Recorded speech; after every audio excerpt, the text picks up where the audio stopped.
Right, we are live, and I'll check sound, starting with my lustrous voice here. If you haven't heard already, the critically acclaimed MMORPG Final Fantasy XIV with a free trial to level 60, including the award-winning Heavensward expansion, is now for free, with no restrictions on playtime.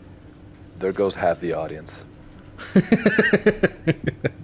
Alright, let me The check. usual 100+ views we're getting, it's gonna be 50. Hey man, Soul needs to work his magic on that thumbnail, man. That thumbnail. Hey, yo, no, sexy he thumbnail, going man. hard. Like he's Man the connoisseur of thumbnails now. My man just hit his Bankai of thumbnails right now. Come on now. Yeah. Yes, sir. Yeah, check out this week's. I'm really happy with this one.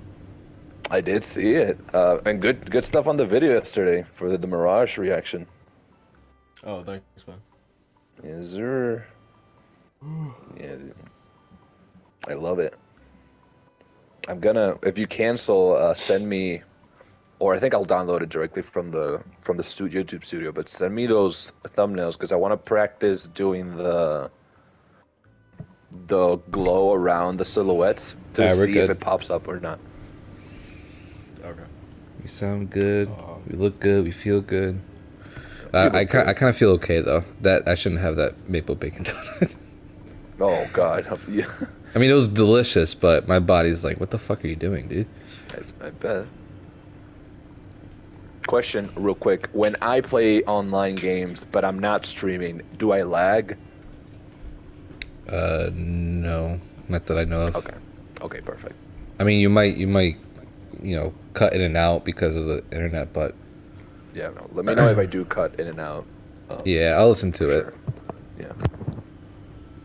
I'll keep. I forgot that they didn't even name the Amy Hennig game, so like I don't even know like what to put for it. Yeah, I don't know. That was the weirdest part of that showcase. What happened? They didn't name the Black Panther Captain America game from Amy Hennig in her studio. No, they did name it Two Worlds, Two Heroes, Two Wars. Four heroes, two worlds, one war, whatever. Something, yeah. I thought that was the actual title. I'm like, are you serious? They're doing the Project Triangle. Or Triangle Strategy type deal. Oh, yeah. Project Captain Panther. Captain Panther. Yeah. But I appreciate it when announcements are about people that are semi-grounded. Like, it's not magic, you know? Like, it's Captain Panther, you know? Yeah, that interview that I sent you guys definitely brought it to a better light for sure for me. I was like, what is this? And then I heard from Amy Hennig and the other creator, and I was like, oh, okay, this sounds really cool. I didn't get to see that video. Are there mentions of multiplayer? No. They just said cinematic, narrative-driven, character-driven. They didn't really over the shoulder. Yeah. But it makes me think that it's single player. The fact that it's 4 playable characters, that you'll be going between different timelines and stuff like that. But I'm not really sure how it's gonna work. Really. Sounds dope. Yeah, they didn't really touch on that. We'll do D23 Expo because that's trending, and then Assassin's Creed Mirage, or Assassin's Creed because that's trending still. I think that's good for a placeholder, at least. At the very least.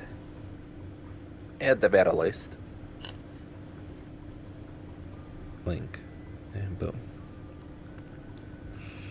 Alright, let's see what this thumbnail is all about. Let's see what you got. Ooh, nice. Look at you. How are you, Soul? I'm good, man. I'm just working on the description and stuff right now. Fantastic. Well, thank you everyone who's right now here. We appreciate your time. We appreciate your support. Don't forget to like and subscribe if you've liked what we've done until today. If not, give it a try now. Get an amuse-bouche, if you will. Yes, sir. Definitely check out the live streams we've been hitting up the past week, too. Yes, sir. We got our Final Fantasy Fridays with Macho and our Multiverses Monday we had the last 2 weeks with Macho as well. Yes, sir.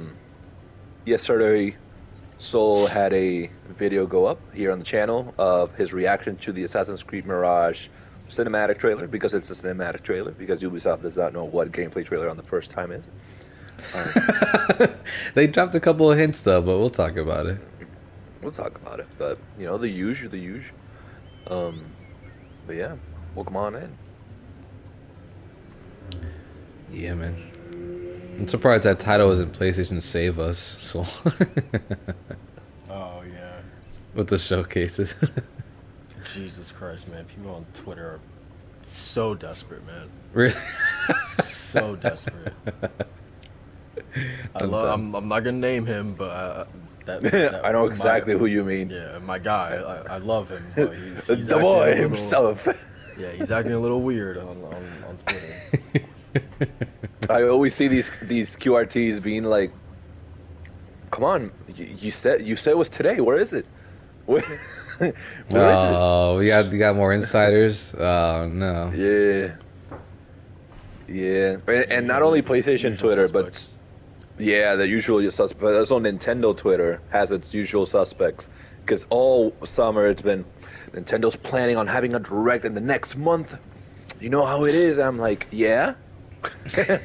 Yeah, I was watching the Nintendo podcast, I think it is, with Yeah. yeah, I was With watching Wood- them. with Wood. Yeah, and they're talking about like the whole Nintendo Direct. I'm like, is that really a thing? Is that gonna be happening? They're like, oh, they probably delayed it because of the Queen. I'm just like, what? Oh my Nah, god. apparently we'll get the announcement this week. And the next week. And the next week. Oh, Which I I mean, can't. I wouldn't be surprised.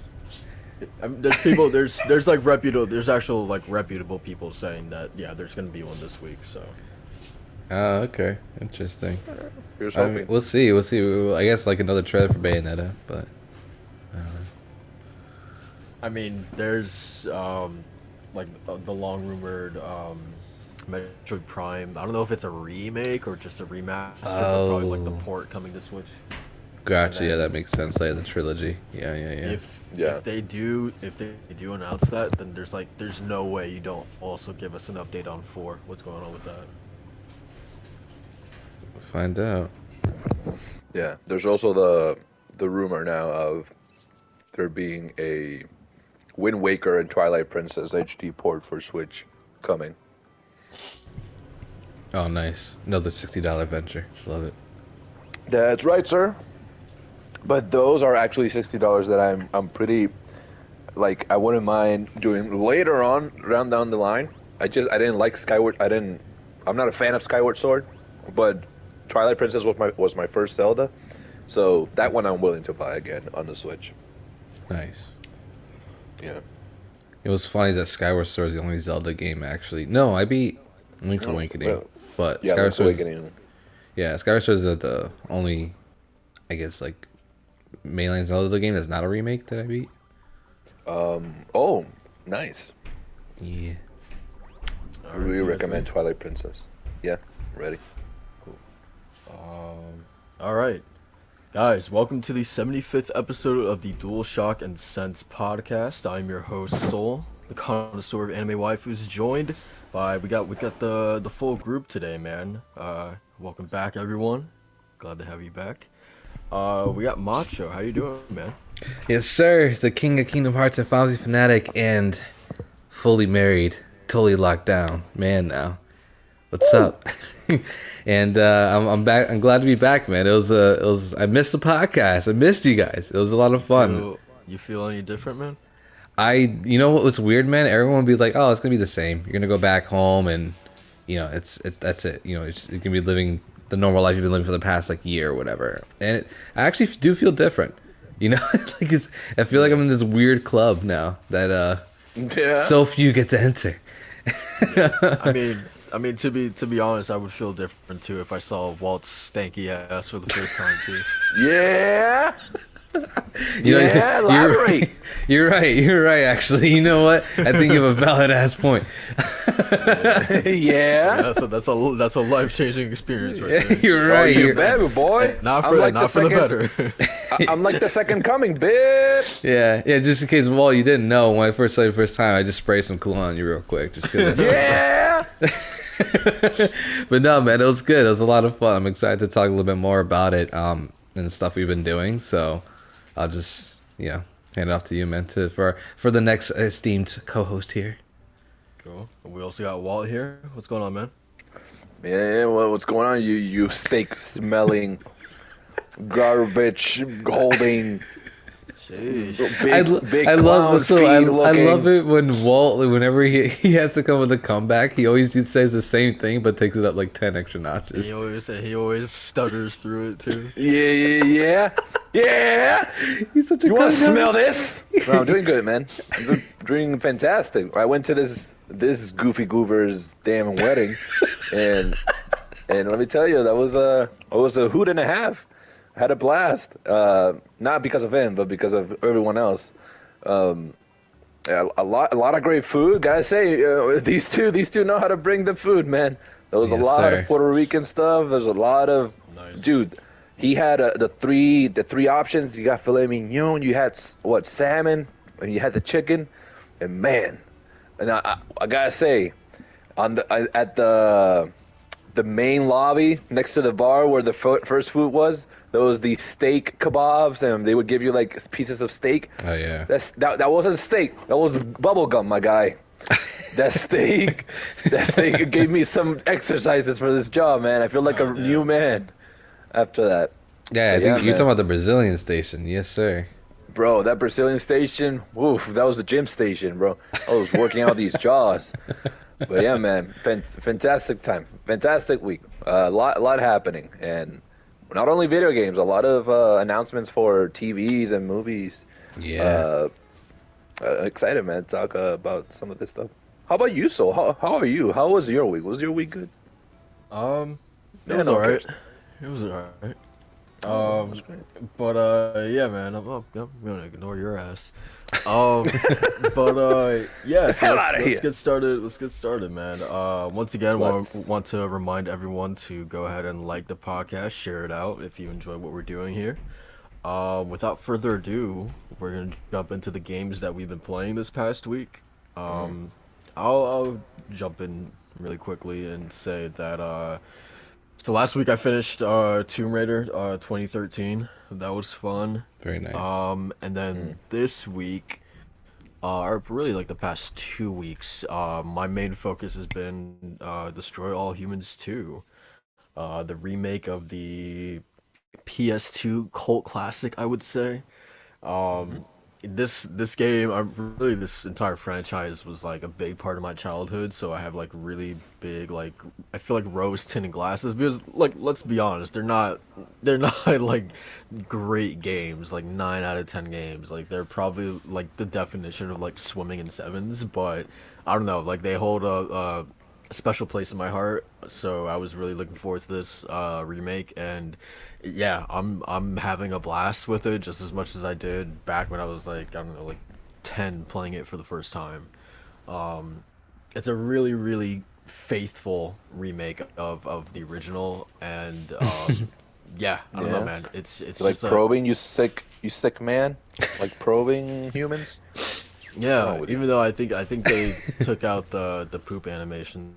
Oh God, what was a poop animation? Yeah, I think they took it out.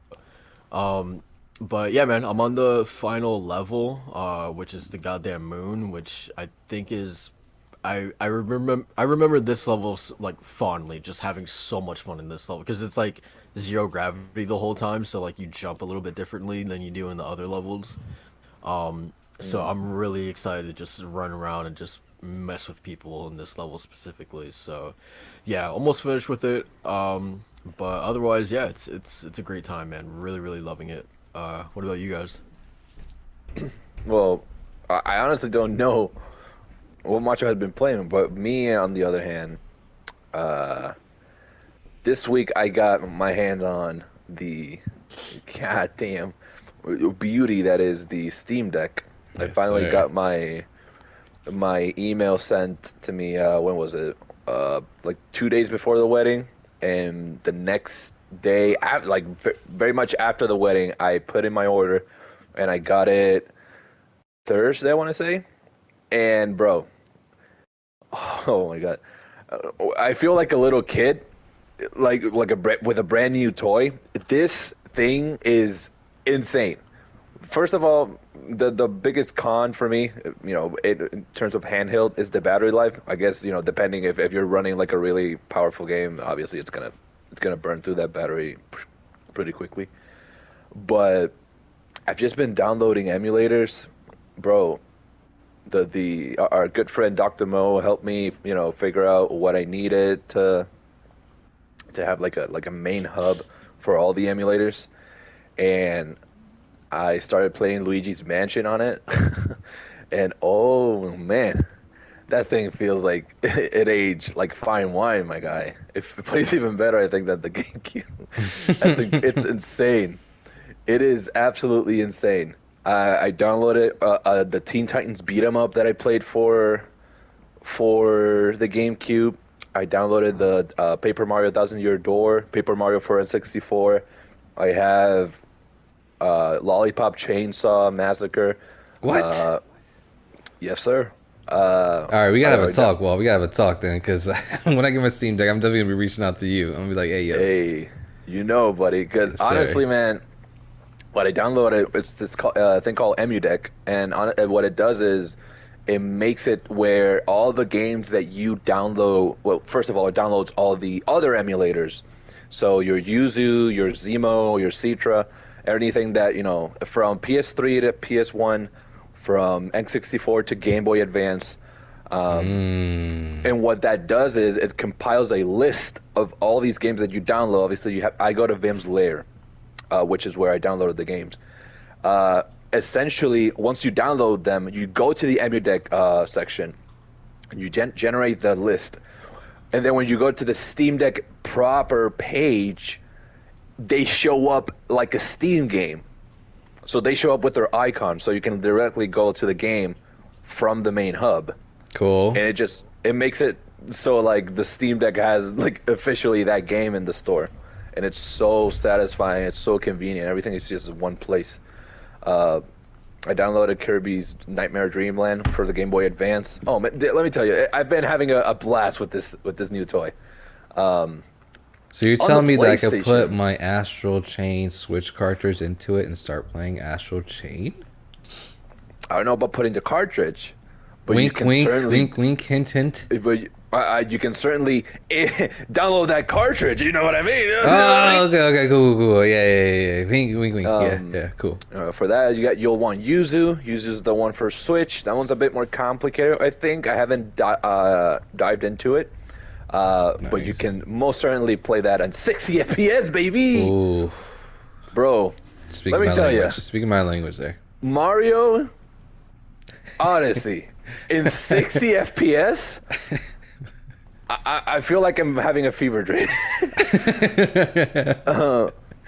Aside from that, man, on my PlayStation, have you guys heard of the latest Battle Royale Rumbleverse? Yeah. I've seen YouTubers and streamers play it so many times, I'm getting nauseated. That game looks so dumb, dude. That game is so dumb, but it's so hard to master. But it's so much fun and so satisfying when you actually get a grasp of the controls.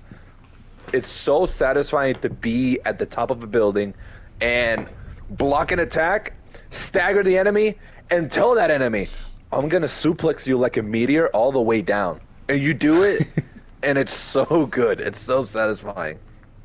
Dude, I don't know how anyone looks at that roster of characters and think to themselves, "Oh yeah, I want to be that guy." I think that's the point, though. The streamers are just like, I could be any of these goofy people. Yeah, it is a super goofy looking game. I will say the way that the combat works, it's you pick up these books, these tier books from green to yellow, exotic, legendary, and they all have different types of abilities, from suplexes to choke holds to choke slams. and you either put them on your R1 or L1. You can only have two main abilities at once. But then these have a cooldown. There's a stamina bar. You have to think about when you're using your ability, because if you miss, there's like a brief period where your character's, gathering their bearings from trying to do an ability, so you're vulnerable to other attacks. So it's not a game that you can just play and win. You have to, you actually have to know what you're doing, because there's some mad people out there that know how to play really good. But yeah, man, I've been playing that. I've been playing some Soul Hackers 2. Oh, Atlas. Oh, Atlas, my Atlas. It ain't Persona 5. It ain't Persona 5, but it is my first time playing a Soul Hackers game, and I'm having a divine time. The music's fantastic. The characters are intriguing enough. The main lead is a queen. It's fantastic. The level design, while simple, you have a good / frustrating time, because you'll find both the absurdly tough demons on your way while having to grind because there's an even more powerful demon up ahead. So you have to think about what you're doing. You can't just, oh my god, the shark is killing me. You can't just go around just doing all willy-nilly. Yeah, that's the one thing I've seen from that game, where it's just like the level design is really basic. I'm like, man. It is. It's very much, your classic SMT type design, not the Persona palettes or, TV world where everything is so, fleshed out. But it's a fantastic game, fantastic entry into just the Atlas-verse. Aside from that, I have been playing indies on my Switch, just jumping back and forth from different ones. I played a little bit of Owlboy the other day. Love that game. Still a beautiful game. Yeah, man. A lot of gaming. A lot of gaming this week. Having a blast. Oh, and Brawl Stars on my phone. It's by the same people, by Supercell, same people that make Clash Royale. I'm just playing all over the man, all over the. After the wedding, I'm like, I need a palate cleanser, because I had to look at Macho for like 8 hours. So. This though. But yeah, man, that's been me. What about you, Macho? You're always gaming or doing new things, or is the pupper taking up too much time? What are you doing? Yeah. I mean, well, first shout out to Press Alpha. He's checking out the stream right now. He's another PlayStation streamer, so shout out to you, man. Thank you for joining the stream. If you like what you see here, man, just click the subscribe button, click the like button. We'll share all the content. We'll be good friends. But yeah, man. I mean, the past week has been, as you guys know, I got married. So I haven't really been able to play much besides kind of like my usual roundabouts with 14. Multiverses, which just dropped like a new character, which was Gizmo from the Gremlins, which is really cool. Nice. What was the other one? A little bit more Xenoblade 3 Chronicles as well. I'm like short 50 hours chapter 4 right now. So we're just kind of just slowly burning through that game, and I'm just enjoying every bit of it. I'm not really rushing through it because I'm just, like I said, I'm playing 14, playing Multiverses. I also been reading a little bit more. I actually want to get back more into some fantasy reading, so I'm starting up the Mistborn trilogy for the first time, and I started reading through that a little bit of like last week and the week of the wedding, just to get my bearings on it. And it's really good so far. Like it takes. I'm really picky when it comes to books nowadays, because I see it as a big time investment whenever I do read one. And I like to use my imagination too when I'm reading as well. So like that's why I like to put more effort into something. So if I don't really like something, I just drop it. I'm good. But with Mistborn, like I'm immediately just captured by this world and what it is, and the way they actually use magic too. How it's all based on metals, and there's certain people with very special abilities, and there's a certain sub group of people that are able to control like more metals or something like that. So. It's actually really cool, and I'm like 5 chapters into it. It's not too deep into the book, but I finished my sample reading on Kindle, and I was like, all right, yeah, I'm reading the rest of the trilogy, so I just bought all 3 books. So, ready to dive into that one. And also, you guys can check out the Disney Dreamlight Valley stream that I streamed on Tuesday, so shout out to Game Law for providing a code to DualShock and Sense channel. I was able to play that. We streamed for about an hour, and the game is surprisingly good, guys. Like, it's actually not just Animal Crossing, but Disney version of it. It's actually a little bit more than that. It has really engaging quests from your Disney characters, and not like deep intricate stories, but more of just like you're not grinding. It doesn't feel like a grindy like community building game. Like, it actually feels like you have more purpose and like more motivation to do things, because the whole entire point is to restore the actual valley from like the curse and all the thorns and stuff like that. So that's where your characters, where they give you quests to help you out doing that. Everything they do too is also just the drip feeding you like all of the different stuff you can do in the game. So it's not like a huge dump of information at once. It's actually little by little, and the more you get engaged with it, the more you kind of experiment with like where to place things or where to gather certain things or anything like that. It actually gets more fun. And even the characters that you do recruit, like, or meet up in like in the game, like Mickey or Moana or Goofy or stuff like that, you can give them a special trait so that if you want to hang out with them, you can bring them along. Say I give Mickey like the harvesting trait or whatever, and I bring him along with me to go harvest some crops. You actually have a chance of getting more of those crops. So you give that to like every other character. You give like a fishing trait. You can give a digging trait to get more stuff out of the stuff you dig from the ground, like in the kingdom area. It's super cool. So I'm actually enjoying it a lot, and they just announced their next like realm expansion, and that's Toy Story and Lion King. I didn't think that was going to happen so quickly, but I'm actually really excited for it, because in the actual base game itself, you can unlock Moana, Wall-E, Little Mermaid, and a couple other things. So even if you're not like a huge Disney fan, like this, I think it's like just a fun game to like go in and chill with. So again, if you guys want to check out the stream, definitely go check that out. It's a really fun game. It's going free to play next year. Right now it's in early access, so if you actually do want to play the game, you have to buy the Founders Pack, which is like $30. But as I mentioned, free to play.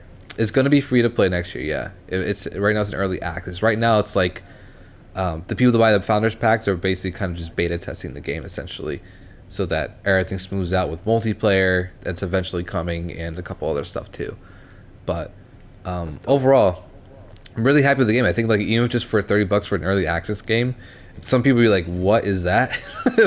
Like, why is that even a thing?" But honestly, I think the content enough is worth it, because I've gotten over like 10 hours so far, and there's still more content to do. And like I said, it's not even boring, so it's actually really good. But that's basically what I've been playing. But the majority, guys, I got married. I'm not a taken man. That's it. Like it's over for me. It's over. Oh boy. Overall, man, like this was. I have to say, dude, this was like one of the best weekends of my life. Maybe. Well, I mean, I think we kind of speak for each other on this one with how much fun it was, just that entire day. Yeah, it was amazing. It was like honestly, I always thought like I had some thoughts going into the wedding of like having everybody gather around just for me and Sammy, right? Like that day is like so special and just will always be remembered, because the people around in this room, even the people that couldn't make it, right? They love us so much that they want to celebrate us, and I just couldn't get over that fact. Like that was like a thing, that this is actually really happening until we were all there. And it exceeded my expectations, man. I would say the one gripe about the wedding is the DJ. Oh man, oh brother, this guy stinks. Yeah, that was man. So this was the one gripe, man, because his transitions were just rough, dude. For me, like a good DJ when they have great transitions. We don't even realize one song is going into the next one. You just keep on dancing. And there were times where I stopped and wonder what the song is going to play next before I had to start dancing again. And to me, that's a bad DJ. There were moments where we were on the dance floor, and I would look at just Jose, or look at like even just the three roommates and they especially Jenna, because she would be the one dancing the most, and she'd be like, Yeah. what am I supposed to do? What is this rhythm? Yeah, and dude. there was a moment where the DJ said, yo, I'm gonna go freestyle for a moment, and I'm like, I don't know if people want that. Yeah, dude, it was rough. And so, dude, they during Sammy and I's dance, he messed up the songs. Oh man. Yeah, we were just like, what the hell, dude? And like, it's You looked at him and did like the next is another one. Yeah, I was just like, geez, he went on for like the song between me and my mom. That went on for way too long. I didn't even realize until Sammy told me afterwards.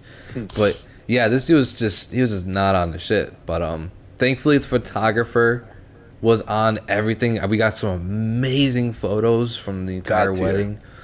Yeah, absolutely god tier photos from the wedding. We were so happy with them. And then the actual, the food, the venue, everything was just pristine and tip top and as perfect as it could be. And the bar. In the bar. So like the fact that the DJ was shit didn't really bother us for the night. The fact that he sucked. Yeah, didn't kill the vibe. Man, let's just say I'm gonna write a very passive aggressive letter, sir. But overall, dude, it was just an incredible wedding. Great people, good food. Seeing Walt for the first time too, like actually meeting up was just so surreal, man. Just having drinks with them. That's gotta be weird. It was. It was weird. The first day was just like, oh, this is so foreign and weird. Like I'm putting a face to the actual name and the voice here. But because it was before the wedding. We had a couple drinks the night before at the hotel we were staying, so we had time to like actually meet up in a chill environment, Yeah. And some having some drinks with my best man and some of Sammy's college friends too, just having a great time talking about games and life and Walt. Oh man. Oh man. My boy Walt, he was overwhelmed, bro. Because Sammy's friends are pretty girls. Did he pee his pants or something? What happened? No, even better. They were they are all three are insane, macho. Hey man, you had a good time, but it was amazing. There's some pretty girls, but there was one girl that was definitely tipsy. She had a long work week and she had a couple drinks that night. She was just going crazy, like, "Where's my drink? Why is it empty?" And I was like, "Cause you drank it." She gave some to fucking Ray. And so we're all scooched onto like these two couches outside in the patio area, and this girl's sitting next to Walt. And then we're talking about like the day. Me and Sam were talking about the day that we actually met, and Sam was like, Macho called me Radiant. I had no idea if he was like gay or like he was just using a different word. I was like, nah, it's just because like, I don't know. I was thinking like just what I was thinking when I saw her. It's a writer. He thinks about any kind of shit. And so this girl's going on like a rampage, being like, oh yeah, if a guy doesn't call me Radiant, he doesn't even deserve my time. And so she's sitting next to Walt, man. And then she was like, she caresses Walt's chin, and then Walt gets bad red.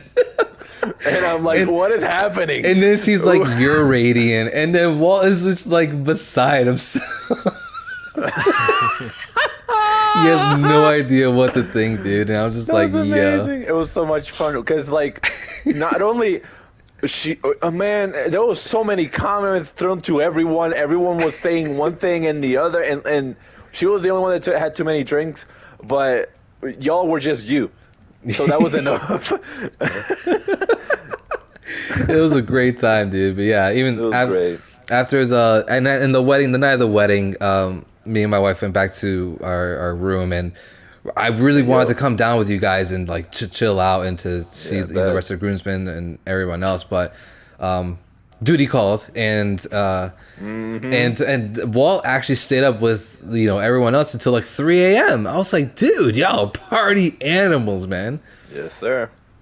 Yes, Man, my bedtime was like 8 o'clock, so like that was I wild. your mean, grandma? why are you surprised? This man goes to the goddamn strip club every other week. Oh, Hey, shit, yo. you're right. Yeah, yeah, you did have to go to Puerto Rico to check up on Platanos. You're right. Tenía que ir a la platanería, hombre. But Yeah, that sounds awesome, man. yeah, dude, it was a great time. And then last thing, the day afterwards, we adopted our puppy, Harley. Woo! And we're still trying to figure out what he is. The shelter says he's a lab mix, but we think he might have some pit in him. Maybe it's some German Shepherd. So we're gonna find out soon. Hopefully, like another couple weeks, so we send his DNA test. So, but yeah, man, that's the week has been with the puppy, which is why like I've been kind of like just dipping in and out of games I've already been playing instead of playing anything new. So, but yeah, man, so far it's Puppies a are blessing. responsibility. Huge, Yeah. but Yeah. it's worth it, man. It's worth it. He's such an adorable pup. He's great. He's perfect. So, but yeah, man, that's been my past couple of weeks. So, been great. Nice. Hell yeah, man. Great. That sounds awesome. Now we need to take Soul somewhere there up there. Yes, sir. Yeah, Oh man. for sure. Yeah, come up in the summer, spring area. We'll show you around, man. It'll be fun. Yeah, we should do that for sure. Yeah, man. So we don't have too many. I mean, not too much happened this past week in terms of topics, but Oh, also really quickly, I started watching the Resident Evil movies. Why? Ooh. Yeah, I only watched the first two, so. Oh, what do you think? Actually unironically like them. Yes. Same. Yeah. Okay, great. I'm happy. Granted, I've only seen the first two, so That's all you need to see. Exactly, because I hear there's a drop off after that. Massive. But, I'd say the third one, Extinction, is where it's like, okay, this is don't go further than this, but they do. yeah. Yeah. But yeah, we'll see. I actually really like the first two. And then also Macho, I watched Prey as well. Oh, nice. Yeah, the Predator movie. What'd you think? I really loved it. Awesome. It's awesome. Yeah, isn't the lead what's her name? Mid Thunder. I only Yeah, remember. yeah. Amber, I think her first name is. I think you're right, but she has an awesome last name. Yeah, she's so dope, isn't she? Yeah. And her brother. Cool. Yeah. Yeah. Yeah, Cool, man. real It was a quick, great time. movie wise, just so I finally watched for the first time ever, Dawn of the Planet of the Apes. I saw the second. I never seen that one and didn't disappoint. Man, and I agree. Like, I just want to see the monkey act. I don't want to see people. I just want to see all these monkeys, man. They're so interesting. Yeah, it's like Jurassic Yeah. Park. You don't go to see the actual actors. You want to see the dinosaurs. You know what's crazy? Usually, I'm the one in my house that like says, watch this movie, don't watch this one, and because I analyze more movies. This is the first time where we were on our way back on the plane, and guys, I watched the Batman for the first time. I actually finally watched it. Great movie. That's the best movie I've seen all year so far. That was Yes, sir. incredible. I yeah. absolutely adore Pattinson as Batman. I love that he's still an immature Wayne. I love all three acts were amazing. All the villains were amazing. I loved it. It was so good. And controversies aside, Zoe Kravitz, bless that performance. That's so unfortunate. Yeah. So sad, but gotta say, great performance. I was falling for Catwoman, but now I'm gonna fall for Pattinson because that was amazing. Rightly so. But yeah, man, real quick because I think it's funny. We were on our way back on the plane, and I watched the Batman, and my family was with me, and my mother, she chooses Jurassic World Dominion, right? Granted, my mother is someone that when she watches a movie, she doesn't overanalyze, and even if the movie is like semi-garbage, she'll find things to enjoy about it because she doesn't want to think she wasted her time or whatever. This is the first time I hear her say, I was yawning. That was so boring. That was such a boring movie. And I'm like, if she's saying it's boring, Bro, I'm scared. I don't even want to watch this movie anymore. Man, the first Park movie with not Jurassic World with Chris Pratt. That was the first or second time. It's the first time I fell asleep in a movie theater watching movies. That's crazy, bro. And like, she said, no, the dialogue was going nowhere. It was boring. And I'm like, damn. Okay, well, you should watch The Batman next time, man. Great movie. Yeah. But yeah, man. So really quickly, and then we can move on. The one thing Yeah. I forgot to mention about Resident Evil is why does everyone, when they get bit, they're like, oh no, it's fine, don't worry about it. It's just, you know, like you know what's going to happen, and it's like literally in the beginning of the second movie, this guy gets bit on the ankle. And the characters are like, okay, let's just wrap it up. It'll probably be fine, right? And then, lo and behold, surprise, surprise, 20 minutes later, he turns into a fucking zombie. Like, I don't know what's going on, man. So, yeah, it literally happens so many times, man. Yeah. But, yeah. So yeah, let's move into some of these topics and start the podcast proper. Like I said, we have only a couple topics, but yes. So I guess sort of the big thing that happened yesterday was UbiForward. They had their big showcase.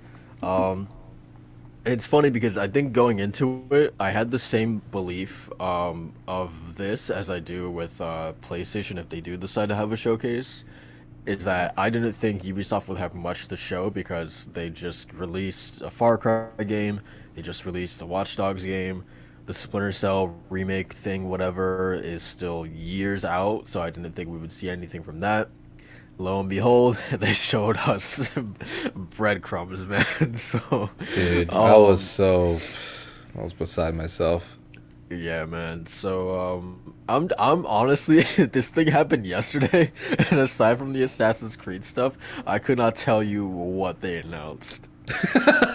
They didn't even show Avatar, right? So, Dude, don't even get me started on that. Both showcases didn't show Avatar, and I was really disappointed.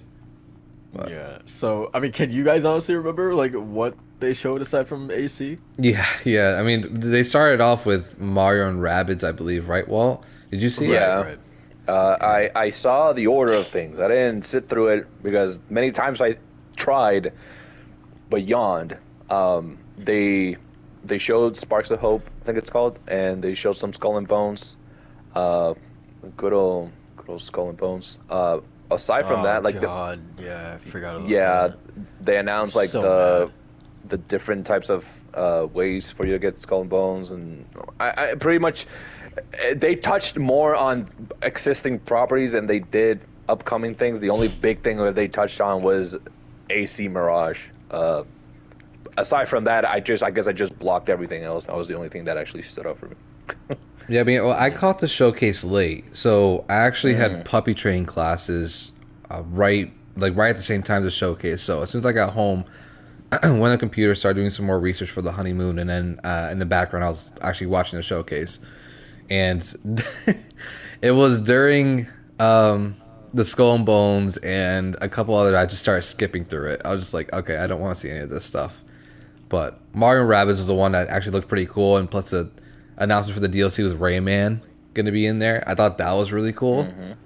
It reminded me of kind of like the Donkey Kong collaboration they did for the first game. So the fact that Rayman is still in their realm of sight is nice. Hopefully that means that we can get another Rayman game eventually, but we'll see. Yeah, but other than that, I think Avatar wasn't there, which is kind of the biggest disappointment for me because I was. No, it was the mobile game. Was it? Macho, correct me if I'm wrong. Wasn't that game supposed to come out this year? Yeah. Jesus Christ, man. I know. Show the customization. I know. And it's slated to come out next calendar year or something like that for Ubisoft. I honestly don't believe it, man. I don't either now because we don't have a lick of gameplay. Which is crazy to me. I just don't get it, dude. Like, I was semi expecting it at the Disney Games Showcase, and especially since they had a trailer, but all they really did was just like an overview of what it was plus the old trailer. I was like, all right, that's lame. So maybe That was disgusting, man. Could you imagine? Could you imagine if Sony did that, like for God of War, like in or even a game that's further out, like Wolverine. Like they they have their showcase, and right in the middle of them announcing all these new stuff, they're like, now let's check out Wolverine. Now I know you guys saw this trailer last year, but let's tell you a little bit more about this trailer you guys have already seen. Yeah. And blah blah blah. Okay, now we're done. On to the next thing. Like. It's disgusting. Yeah. I was peeved, man. I was like, "Are you kidding me?" He legit was like, "Oh yeah, Avatar's an open world action adventure game, brought to you by Ubisoft." Blah blah blah blah. And I'm just like, "Come on, dude! Like, give me a new trailer." Ubisoft original. Yeah, who else is making this? Don't even get me started on Ubisoft original. Oh, thanks for clarifying, man. So- I didn't know it was y'all. So this actually goes into like a bigger thought that I had, and it's why, in my opinion, and this actually kind of ties into the D23 stuff that happened as well, as well as the UbiForward stuff, but this thing where, like, if you guys don't have anything substantial to show, like, why have a showcase in the first place? That's why I believe in one of the reasons why Sony stopped doing E3s, specifically in 2019, is because that was the year that they started their state of plays, but they didn't have a big showcase that year because, like, sure, they had little announcements sprinkled in throughout the entire year, but they didn't have enough to warrant a showcase by itself. And I think even what's his name, Sean Layden at the time in 2018, when he came out and said, "Hey, our E3 is going to focus on 4 big games: Spider-Man, Death Stranding, Last of Us Part 2, and Ghost." And he kept saying something along the lines of, like, I think for the next E3 that, like, hey, we don't want to do another showcase where we're showing you guys the same games over and over and over again, because literally 3 of those 4 games that I just listed would be in a theoretical 2019 E3 again. And he said, we don't want to do that again. So obviously pointing to the fact that they didn't have enough to warrant a big showcase. So my thing is that, like, with UbiForward, with the Marvel plus Disney showcases, like, they clearly did not have enough to warrant what we consider to be the big showcase, right? So, like, why even show up to one regardless, right? Because you're just gonna disappoint people with what you had. So, yeah, I don't know, man. I feel like they just should have sat it out, to be honest. Yeah, for sure. That ties into, like, I see the sentiment a lot going around where it's gotten to the point where if not everyone needs their own thing, Yeah. not everyone needs a showcase. I'm happy that you're happy about what you're working on. More power to you. But this is, I talk a lot about expectations. This is poking the hornet's nest. You're gonna be setting expectations now to people because of the idea of you having a showcase. A showcase merits, announcements, like actual excitement. So there's a certain expectation that comes with that. 100%. And, you don't see, like, if it's something like Yacht Club, like, the creators of Shovel Knight, I get it. Because you want to elaborate on Shovel Knight Dig, on Shovel Knight, expansions. You want to elaborate on your next upcoming game. There's a lot of things you want to talk about. But you're an indie developer, and you chose to make an event, out of your own volition, and you actually deliver with announcements for absolutely everything you're working on. But that ties into what you say, if you don't have anything substantial, why even show up, Yeah. I don't know, man. Especially when it's someone as big as Ubisoft, where, like, come on, man, like, this can't be everything. What was the other thing they had? It was like a first-person shooter type deal where Sam Fisher was announced to be in it. It was like some life service thing. I don't know. Yeah, I have no idea, man. Like I said, I was working on my honeymoon schedule, so, like, I was tuning in and out as I was listening to it. I was like, oh, that's cool. All right, oh, Skull and Bones, skip it a little further. Oh, Rainbow Six, skip a little further. Like, Riders Republic, skip even more. Like, I don't care. Go to Like, the end. honestly, this era of Ubisoft, like, I just really don't give a shit. And then Yeah. don't get me started on the mobile, man. Too. That Oh, was brother. that was fucking Yeah, wild. wait, so aren't you excited for an open world Assassin's Creed on mobile with touch controls set in China? I felt personally insulted by that. China has been one of the locations that people have been waiting for years, and you guys Japan. fucking do it on mobile. You Oh, know, no, like, yeah, that one they're doing mobile. like, and you know why they're doing it too, right? I mean, because Oh, yeah. you know, China's really big in the mobile games, possibly more so than the console itself. So, you know, Ubisoft is seeing that. They're like, oh yeah, this is gonna be big for us over there. So yeah, let's Yeah. absolutely do it. So. I can't wait to scale the Great Wall of China with like 5,000 button presses. Can't wait. I can't do it as who was it, Matt Damon in that movie. No, you're thinking of Michael Fassbender. I think it is. Michael Oh yeah. That was an Assassin's Creed movie. Yeah. Yeah. Yeah, man. Mobile was really big this weekend for a lot of things. Like, What? Yeah. Oh, Oh my yeah. God, dude. Yeah. Yeah. a lot. I mean, listen, no shade to mobile. I'm all for mobile, but I feel like you can't just show mobile. If you're doing mobile, you've had a lot of mobile things. Spread it out. You know, do some now, do some later. Add some console, because we cannot cover the sun with one hand.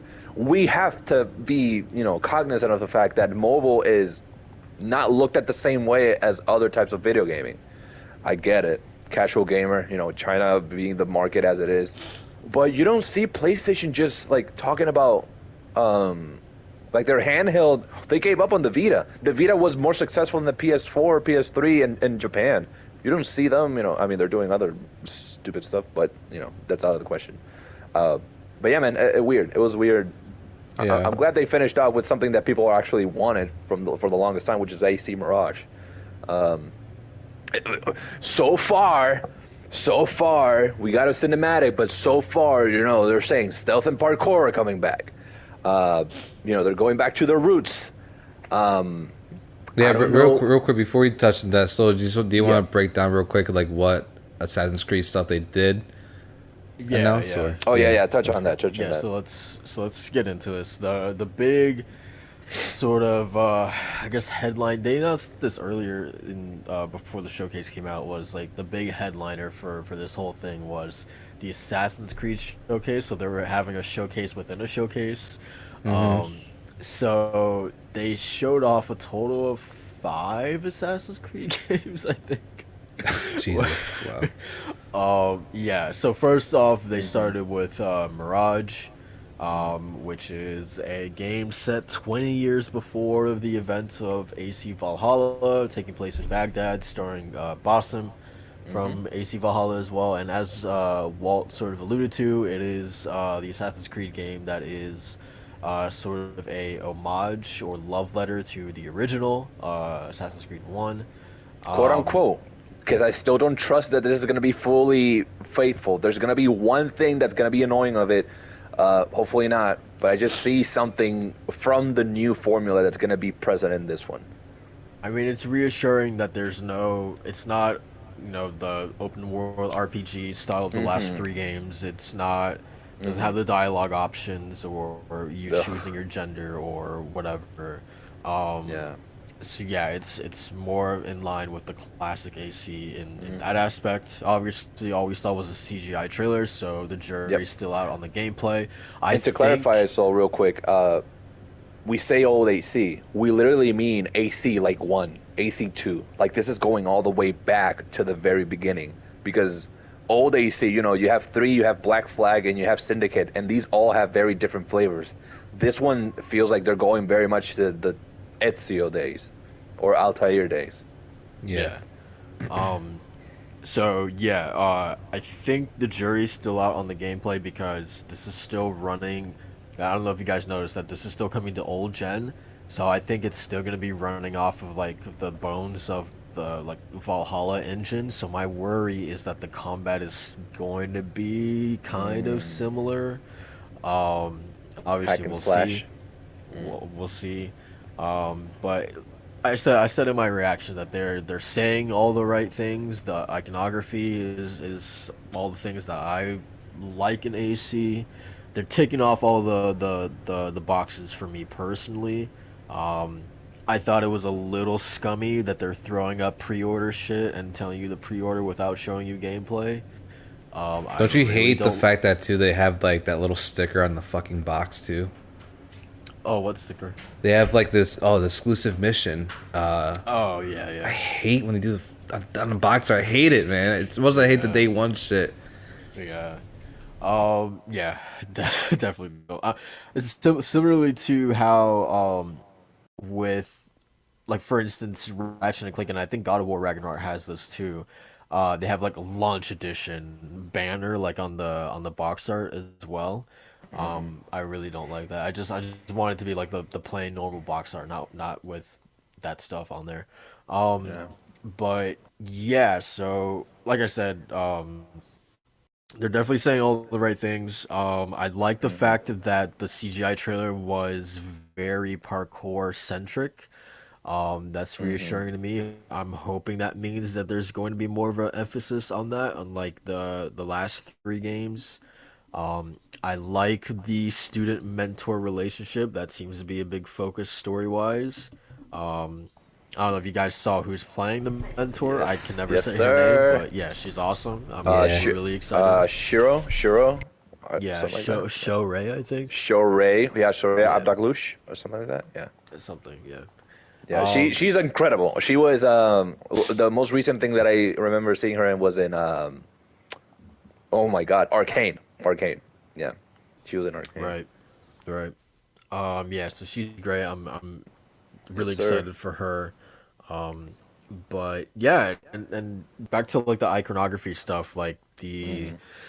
oh man, so much. Obviously, the finger missing is cool to see. Mm-hmm. Cauterizing the finger. The bench kill. I don't know if you guys saw that, Yeah. but that was like a really classic. I think they maybe stopped doing that by like around AC3, I want to say. The whole classic thing where, your assassin is sitting on the bench, an enemy walks by and you can assassinate them and then put them on the bench as you walk away. It's so Mm. smooth. They introduced that in AC2, I believe. Um, I remember seeing that for the first time. They had like an E3 demo for AC2, and they started out the demo with Ezio doing that for the first time ever, and it was like, what? Like, it was the coolest thing. So yeah, they had that in the CGI trailer, so it was really cool to see. They had a smoke Also, bomb moment. Well, you escaping. Not. It established the you're not a force to be reckoned with. However, you're not a full. Just a truck. In the latest Assassin's Creeds, they really much establish how you, the protagonist, Eivor, Cassandra, you don't run away. You just full, yeah, you're a swords. Viking. You're a Yeah, Viking. you're a berserker. You're a savage. You're a barbarian. But here it showed, okay, I'm overwhelmed. I need to get out because I'm not built for this. I'm an assassin. And they showed the smoke bomb, the red smoke bomb, and you leaving. So that was really cool. Yeah. There's also in this trailer like a direct, like, one for one shot recreation for the AC2 CGI trailer where before Ezio eventually kills this target, he's like standing on this rooftop, like Hmm. overlooking where his enemy is, and he drops down from that ledge and like slams like right down on the floor. He does like that pose. Yeah. They had that exact thing in this trailer as well, so that was that was cool to see. But yeah, what do you guys think about AC Mirage? Like I said, this is ticking off all the boxes for me, especially as someone who's been a lapsed AC fan and hasn't played it since 2014. This seems like it's gonna be right up my alley. I'm intrigued to know what Macho, considering Macho, you played. I think the entire franchise last year. You were doing that marathon. Having that fresh in your mind. What are you feeling with this? I'm feeling I'm getting like really good classic vibes from it. Like I think Mm, Soul's on point with like little hints and nods that they had in that trailer with like the bench kills and what you were talking about before, well, with the smoke bomb. mm, Just the parkour of the area too, like it feels like it's going back to the roots, which is really nice. That's why I think this trailer is multifaceted. Like it's a nice looking trailer. I think it's one of their best looking trailers too. Honestly, it's gorgeous in terms of the animation and everything like that. But it's just like the little signs of like, hey, we are going back to some kind of roots here. We are going back to the stealth sort of action adventure sort of ways, and having like the really complicated relationship of like a mentor and mentee, and like what that means to both of them in the actual Assassin's Brotherhood. But getting all that vibes just from this trailer, it leaves me with hope at least that this is going to be a good game at the very least, and at least a great story to boot. I have hope that they can do it. Yeah, and setting too. Yeah, the setting is gorgeous. Oh my god, beautiful. It's they had some wide amazing. shots where he was standing on the roof and overlooking the entire city. Yeah, it was great. So, like I said, I have faith in this one, but again, we're gonna see how it gets closer, because they even reduced the price to $50. I don't know if you guys saw that. Yeah. So it's actually a reduced price, because to them it doesn't compare to like the big open world that is from the past couple of games.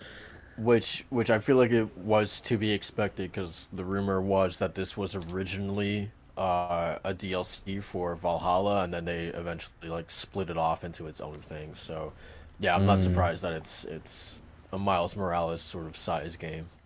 Oh, okay. Okay, even then, though, I think that's the kind of what we've been built on from the series from the get-go. Kind of like these more intimate, shorter experiences rather than like a 25 hour venture. Even more, man. But And Valhalla is massive. and we don't need that.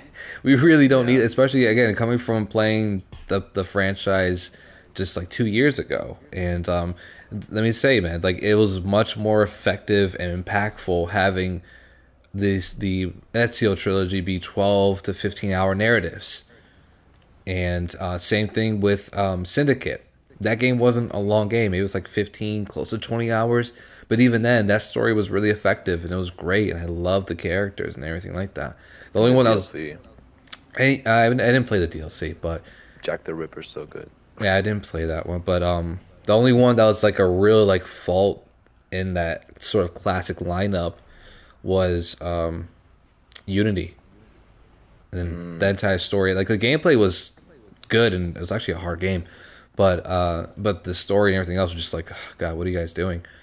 But overall, like if we can get like in that sweet spot between Black Flag and like I don't know. So what's another good one with good combat? I think it's Black Flag and something else. What else? I think Syndicate has great combat though. It's great like hand to hand combat. It's very like reactive though. I don't know. So do you have I'd say do you have one Brotherhood. in mind that's a good combat for AC? I don't think there. I'd say at least all the ones that I played up to Unity, like their combat is like just fine. I don't think Yeah. they're like anything like too special. I agree that Unity's is probably like what I would want. Um, just because it wasn't the sort of like simple counter kill system that was in AC1 through probably AC4. But yeah, I agree that AC Unities was definitely like a really really tough combat. Um, if they can do that again, but just like an improved version of it, I would be okay with that. Yeah, I want something seamless. Nothing that's too button mashy, but actually want like a sort of gameplay system where it's going to be a little rough at first. You have to really kind of understand kind of the flow of combat, and then once you get into it, you start dancing across the battlefield. Not literally, not ice skates like you see Not with like Gotham. Origins or yeah. Gotham Knights, yeah, Nightwing. Yeah, no, but more of just like there's like an actual like sort of ebb and flow to this sort of gameplay, and I don't know if they're really gonna nail that because Ubisoft has not been the best at combat, but I don't know. We'll see. I think the two games that I don't know, I might revisit them to see how well they hold up. But I think the two games that I actually thought had the best approach at group battles and switching from opponent to opponent was Black Flag and Assassin's Creed 3. Mainly because in 3 you get introduced to the tomahawk, and the way that you fight is with both blade and tomahawk, and you switch from person. I mean, I remember the gameplay trailer that they had was Connor in this quaint village on the side with, you know, the British on the streets, and him going through the building and starting to fight on the street with, you know, switching from side to side with his tomahawk, throwing it here, switching over here. And then Black Flag was, you know, the sword fighter, the one where they first time they introduced actual sword fighting, I think, with the whole, you know, boarding ships and whatnot. I honestly, you know, Black Flag I think that's just peak AC. I like Syndicate, but I think Black Flag really had the best middle ground for absolutely everything. Stealth, fighting, sailing. Because I know, here's the thing, y'all. For some reason, sailing just became a thing in AC. Like, it's just something that has to be there for some reason. I would prefer very much an AC where they put all the resources into making the combat better and not making it where the ship battles feel more immersed. You can go from a more, you know, tactical approach, or you can go full on barrage. And it's like, yeah, that's the only two ways you can approach a ship battle.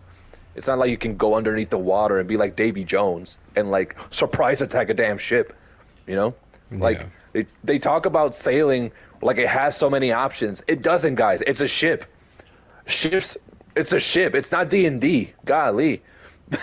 Well, hopefully they breathe some quality and variety into that combat.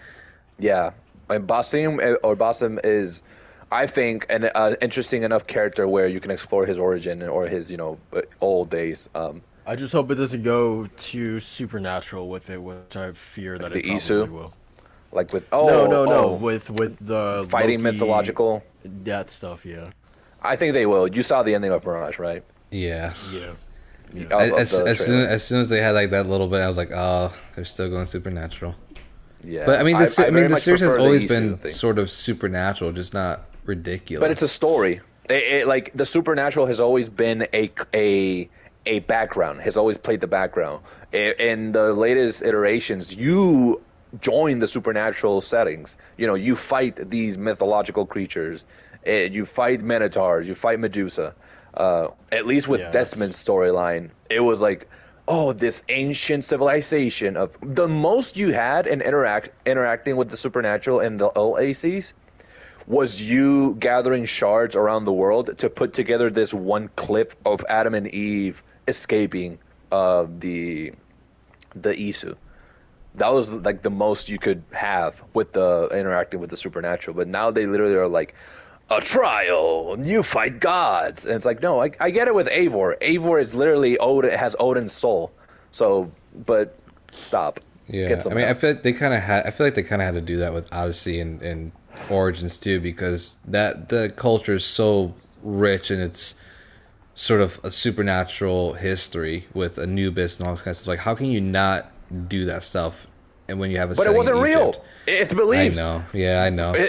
It was funny. What was funny about that too is funny what they were talking about is like history is like our best storyteller. You know, it's like how can we tell this story through history? And then you're telling it about like mythological tales and stuff like that. Yeah, I know it's weird. No. Weird Leave that to God of War.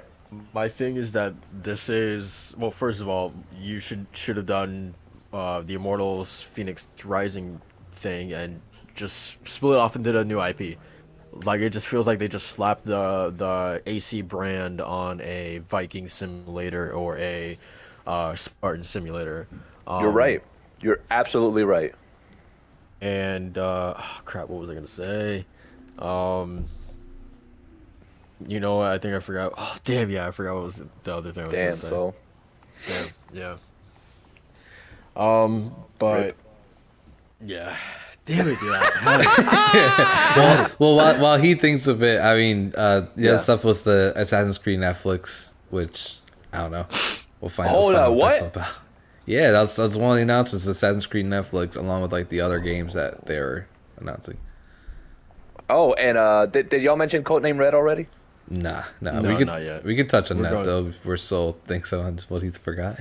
Yeah, so they announced that previously we know about Assassin's Creed Infinity, which is the platform / live service hub that they're going to have where they're going to be releasing a variety of smaller games based on different historical settings, and I think Codename Red is the first one they're going to be releasing on it. Yeah. I remember. What is it? What is it? I was just gonna say that the whole thing about the mythological beasts and stuff like that is that this is the same team, mind you, that said all the way back in 2007. I don't know if you remember that original CGI trailer with Altair. He had a crossbow on his back, and then in the final game, you don't have a crossbow at all. And they said way back when that we actually removed the crossbow for historical accuracy. Oh my That God. it didn't make sense. It didn't make sense for Altair to have a crossbow, because I think crossbow was like that would have been like a few years too early that the crossbow was actually invented. So they took it out because it didn't make sense historically. So it's just funny that that's like this is the same team, right? That had that belief way back when to now they're just like, oh fuck it, you fight Medusa and Minotaurs and And you can go fall up off against- a big mountain and not die. Yeah, you could leap off a goddamn 60-foot statue and your ankles will be completely fine, you know. That's it's so weird, especially when you come from an era where like seeing George Washington and Assassin's Creed 3 was like, oh yeah, that's pretty awesome, or any of the other characters Da in Vinci, past games. bro. Yeah, Da Vinci was your best friend. Yeah, I know, that's what I'm saying. We went from that to being like, yeah, Odin's my man now. Like Odin, I am Odin's soul. Look at my raven. It is Odin's raven. And I'm Yeah, like, it's bro, so weird. stop. weird. So let's move on to the other Assassin's Creed announcements that they had. So this is weird because I still don't know what the hell Assassin's Creed Infinity is. I feel like they just did not. They really danced around it, and I think the way that they talked about it, I had my red flag, like my alarms going off in my head, because my biggest fear is that this is some sort of like Web3 kind of BS. The way that they just kind of like they kept saying like quote unquote like, oh, this is gonna be a new way that players get to play games or will get to experience Assassin's Creed, and some very vague things, you know. So I don't know, my red flags were kind of going up with that, but we'll obviously see. But anyways, so they announced Infinity kind of, and then two games that are gonna be like you can access through Infinity, which is of course Assassin's Creed Codename Red and Assassin's Creed Codename Hexe, which again I don't like. We'll talk about the Amy Hennig thing as well, but I'm just not a big fan of just like both of these games feel like they're just like ideas because they don't even have names yet. They feel like things that are still very far out because they haven't even given a name yet. So not a big fan of that, but also not a big fan of just CGI trailers are one thing, but like CGI trailers and that they are only like 20 seconds long is another thing I really don't care for. What's the trend now, Soul, with showing a table of objects and like being like having voices in the background? Yep. It was like that Indiana Jones trailer. I hate it. I hate that so much. Yeah. Because it's like, look at all this iconography you know and love. I bet you're gonna be really invested. I'm like, no, get it out. What? Yeah.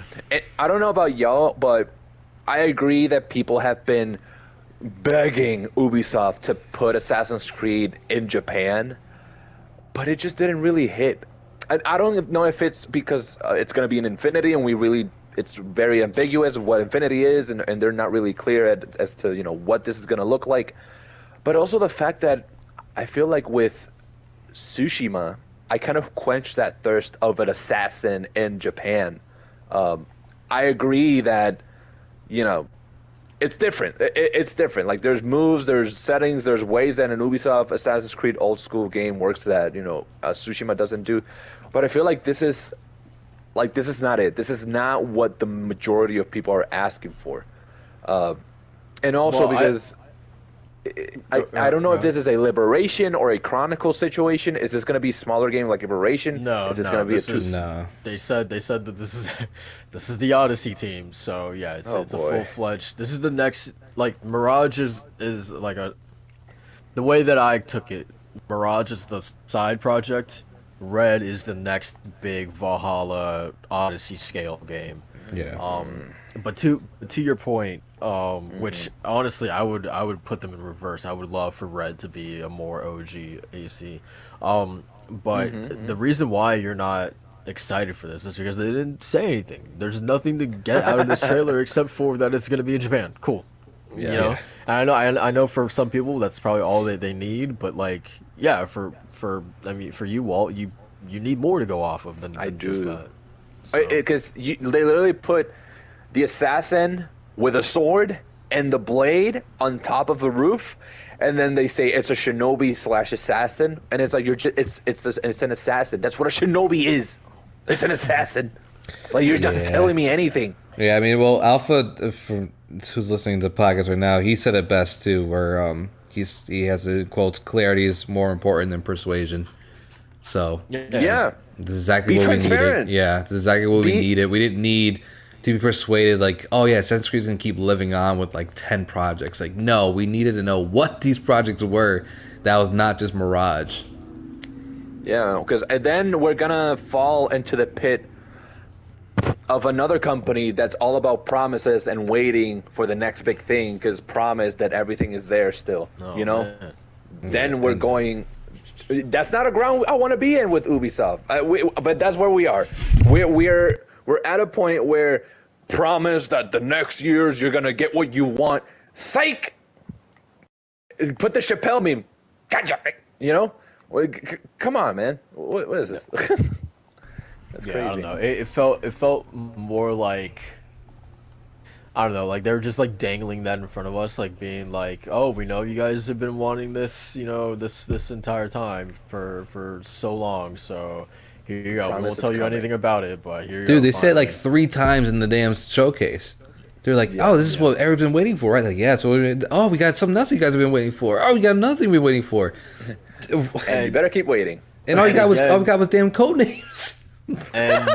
And again, to the whole thing about the old, shepherds of Assassin's Creed saying, being the ones who would literally take out something that didn't make sense historically. That same group of people, I think around AC3 is when they said this. In reference to the whole Japan setting, because even back then people were asking for it, and they said back then that they wouldn't do a Japan setting because it's too cliche. So it's funny, that those were the people back then who I feel like really, really cared about AC versus the people now who are just like, oh, fuck it, let's do a Viking game and slap the AC name on it, or let's do a Spartan game and slap the AC name on it. It's just funny that, I don't know. You know why, Soul? Because in the last 5 to 6 years, we've had 2 incredible, fantastic games set in Japan, and one of them won Game of the Year. Like, we had Sekiro and we had Tsushima. And both of these games are set in Japan, and they did phenomenally. And now they're like, oh, you know what? Maybe we won't ignore it. Maybe it's not cliche. Maybe people actually want this. And I think that they didn't go about it the way that they should have gone. I just hope that one of the games is codenamed Kids Next Door, and we get a proper, cartoon adaptation or video game adaptation of the, classic Cartoon Network cartoon, and we get to play as the kids and assassinating these nasty adults, Oh my god. Taking away our... I mean, but again, that could bleed into Assassin's Creed Infinity. That's their launcher, but they're not calling it a launcher. So... Yeah, it's sounding like it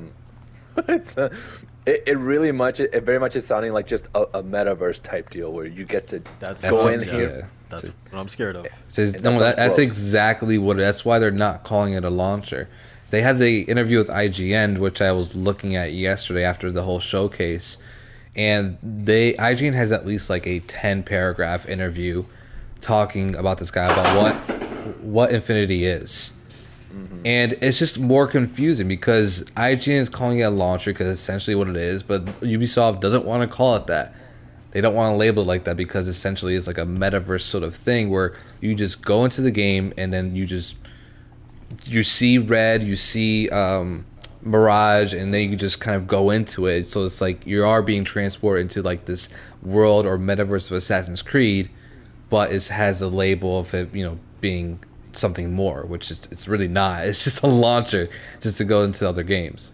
Can you imagine this? Like the launcher's about to come out, and they go in partnership with Facebook, featuring Assassin's Creed Infinity. I mean, the fact that they're just being so cagey about it is what scares me. It's gross. Yeah, I wish that they would just come out and say, or just give us a demonstration. What is this thing? So that being said, so I think then what's y'all's most excited, about in terms of Assassin's Creed? What are you most excited about? Mirage right now, since it's the most that we know about and it's the closest.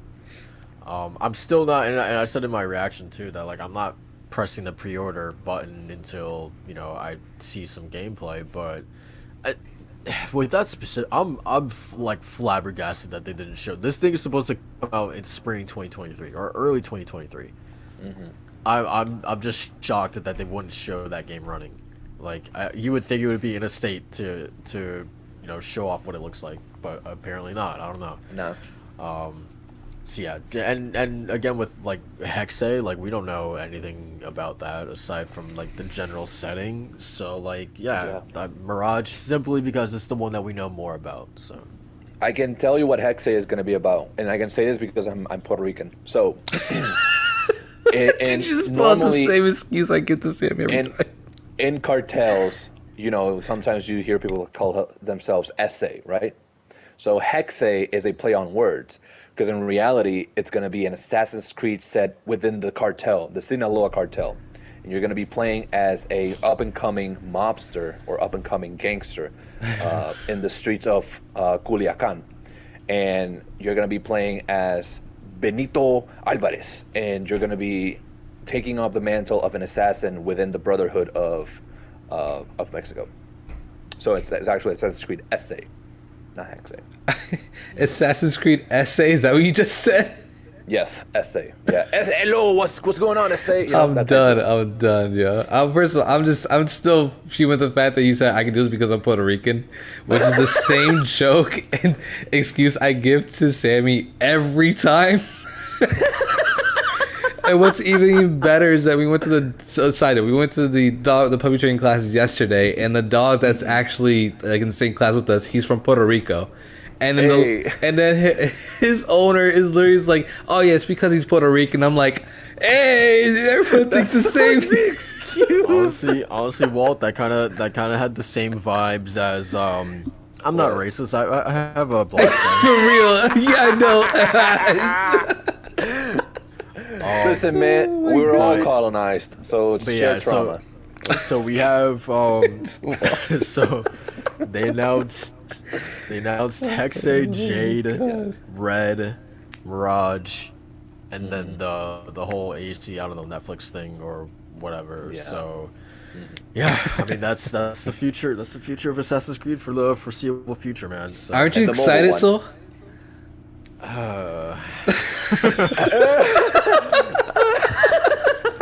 Honestly, if you love Assassin's Creed though, you're probably in your bag, right? If this was Final Fantasy or Kingdom Hearts, I'd be like, oh yeah, this is awesome. I'm down for it. Still though, like, do you remember in 2014 when they released both Rogue and Unity, and we were like, well, I mean, general consensus was like, this is a little much for a franchise that already does annual releases, and now in one showcase, they announced five Assassin's Creed games, man. And that's not going to be trickled out either. Right. So, yeah. Well, but and that's not even. I didn't even include the AC Valhalla DLC that they also announced. Yeah. So the final chapter or last chapter or something. So hey, if you like Assassin's Creed, good for you. You're eating good if you like it, and I'm happy for anyone that's been into the franchise very deeply in the last couple of years. Yeah, they're about to dive into and not in just one place. Mobile, console, live service. They're doing all the moves. Yeah, I mean, I went to high school with a guy who loved Assassin's Creed, like played all of them, didn't care what it was. He just loved Ubisoft games, and he just dived into them all day, every day. I don't know if he has the same passion for it now, but I just remember him specifically when we would go to school, we talking about Assassin's Creed, and he would just be talking about it all. So I'm sure like if he's still a big fan, for him this is like, oh yeah, I'm set for the next like handful of years. Yeah, man. Yeah. It's So, you know, to Soul's point, Soul calls it, you know, the Ubisoft stench, and I just think it's like whiffing your own fart. Sometimes you just whiff it and you're like, oh, I like this smell. Some people just like that smell. They're like, Ubisoft stench. I like this stench. It smells bad, but I kind of like it. You know? Hey man, at least they're giving us some playgrounds, right? Yeah. So You know. let's move on to the other big showcase that happened, and I put big in quotations. You know, speaking of stink, you know, this was two. We went 2 for 2 this week in terms of showcases that stunk up the joint, man. Listen, man, it had a good intro. It had a good beat to the opening credits. I'll say that. Yeah. So yeah, the first ever Disney and Marvel showcase, and I actually tuned in for this one because I was like, my mindset was like, okay, this is the first of its kind. You know, the first time that they're doing this. I don't have any expectations because we've never had one of these before. So let's see what it's all about. Now the expectations have been set. I know what I know what to believe or expect going forward. So I will not be watching these in the foreseeable future. So yeah.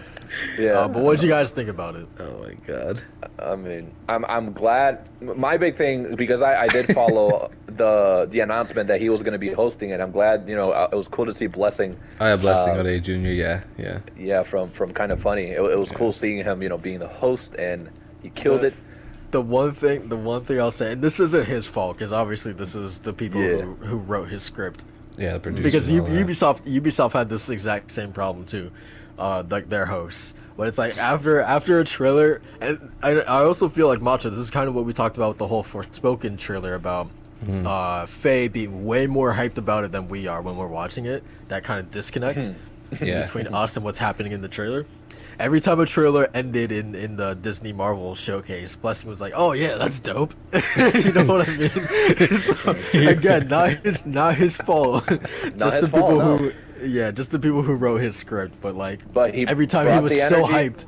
He was so hyped for like when a mobile game showed and then ended, and he was like, "Oh yeah, I can't wait for that one." And I was like, "All right, man."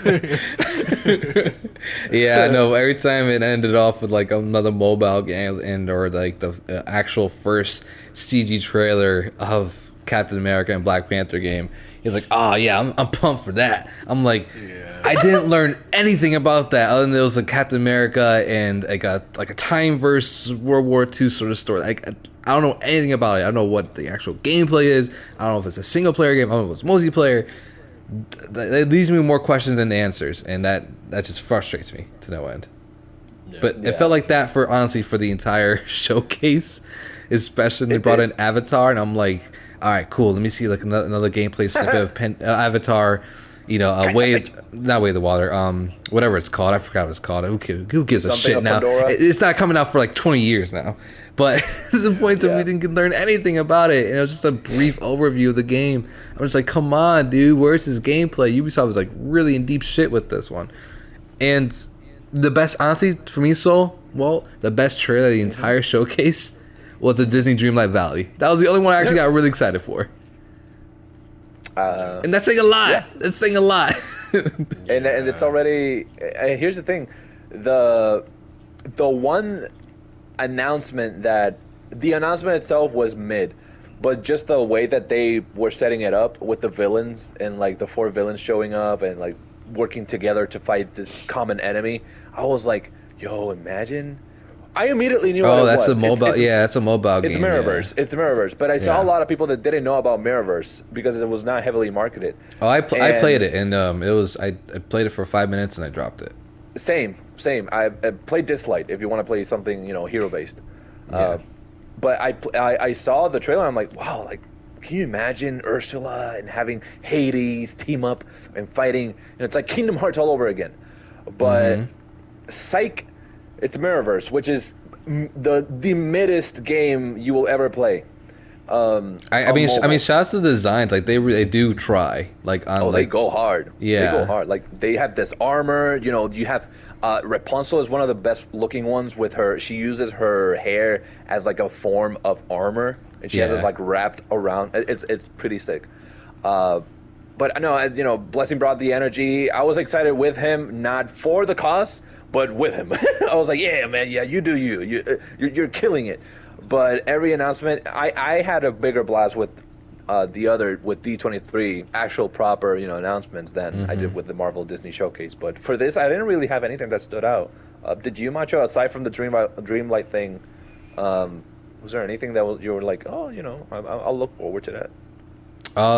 It was the I forgot what it was called. It was like one of the earlier announcements with the Mickey Metroidvania game, but in that new art style they have for the cartoon. Battletoads from the creators of Battletoads. Is it that one? I forgot what it was called. It was like you have 4 characters. Yeah. I mean, that one looked pretty cool. Like as far as like a Metroidvania going between different characters, stuff like that. I don't know if it seems like it's gonna be like a 4-player thing, similar to like Rayman, with the current Ubisoft games where you could like do like a couch co-op with a couple other people and just go throughout the stage. So it seems like it's something like that, but with the Mickey Mouse and his friends and that really cool it's not even a throwback art style. It's more of just the animated kind of like I guess like the current form of Cartoon Network where the regular show and Steven Universe stuff like that, where it's kind of like a zany sort of art style, but pretty like he looks more like Steamboat Willie than he does Mickey. Yeah, I the art style I'm thinking of more is like Teen Titans Go, a little bit like that. Right. Gross. Yeah, I know. With the same sort of like humor as well. Yeah, so disgusting. Yeah. yeah, like like the stuff that adults can look at and be like, oh yeah, okay, I know what they're talking about. So it's a little bit like that, but it seemed that one seemed really cool. Old cartoons did that better. I feel like a lot of the if you watch SpongeBob right now, like the first 4 seasons, like you're gonna have a great time as an adult. Yeah, honestly, it's phenomenal. But yeah, I feel like now it's a lot more on the nose, but there are a couple like Gravity Falls. Like there's a couple ones that do a good job, and like Young Justice and shit like that. Yeah, Soul, is there anything that you looked at or heard of and actually kind of vibed with, or a smidge of interest was there? No, nothing at all. Damn, that's tough. Yeah, and to the people, so I'm not gonna say his name, but the Spidey Squad guy, he was out there like, oh, only a few more days until we see Spider-Man 2 and Wolverine again. I was like, are you insane? Why on earth would Sony show what is arguably their biggest IP on someone else's stage? They would never do that. Never. So yeah, to see that, I was like, oh, okay. Like, good luck, man. I mean, I thought there was some hope of that, but I didn't put my cards on it. And it didn't even help either. Like the end, like reveal, like the end, like gameplay, the game snippet review that they usually do. They actually had Spider-Man 2 in there, and I was like, oh, that's weird. Right. Yeah. And then like, I mean, Sony would never do that to first of all, a company who's having a game showcase for the very first time, a game company who had the stream in like 720p, a game company who didn't upload their trailers after the show, a game company who didn't send out press releases after the show either, right? What? So yeah, there's no way that they would do that. So they're completely unprepared in what they're doing. Great. Yeah. Which I'll cut them some slack since it was their first time, but it's kind of like, no. I can't because it's Disney. I can't, like, sure. They should know this. Look at Apple's showcase. Every time Apple does a showcase, it's like you're looking at the future. The way that they set up everything, it feels so slick, it feels so clean, and it makes sense because it's Apple. You're Disney. You bought Marvel. You bought Lucas properties. Like, you have to be prepared for all this. You have to. It's like if Nintendo did a Nintendo Direct and the quality was like a PowerPoint presentation. No. Yeah, No, yeah. I no. mean, well, I will say that like a lot of the announcements from this thing was like very underwhelming, but the stuff that was really cool was what I mentioned before with that What? Metroidvania with the Disney, you know, Yeah. making all that stuff. But the other one was actually them bringing back the classics, actually bringing Gargoyles remastered. That was pretty cool. Mm, That was a winner. I mean, I don't know if you guys watched Gargoyles back in the day, but this is no. like one of those cartoons that stood next to like Spider-Man the animated series and X-Men '97 stuff like that. Like the really great Saturday morning cartoons back then. Like this was like one of them. It's worth a watch even to this day. It's really great. But the fact that they're bringing that Right. game back too, that was a nice shout out. It's good to see like at least they're not abandoning certain IPs. Like realize that there's some breath in these still, which is nice. But everything else is just Um, a fart. I'm looking at the list real quick, and I want to point a couple things that I actually do think stood out for me because I forgot about this because everything was just so mid. Um, the Tron Identity, I liked how it looked. I'm not looking at it as a consumer. I'm looking at it as like just a piece of media. Because Bithell Games, Mike Bithell, I think he makes like great stuff, and he's a great developer. Um, and it looks cool. Like it's a cool looking game. I think it's a visual novel. Yeah, it Um, is. Yeah, I saw some screenshots of it. It's definitely a visual novel. we're getting so Macho. I don't know about you. I'm kind of looking like I'm interested to see like seeing how this will look, considering we had that phase of Pokemon Go, but they're bringing an AR mobile game, Marvel themed.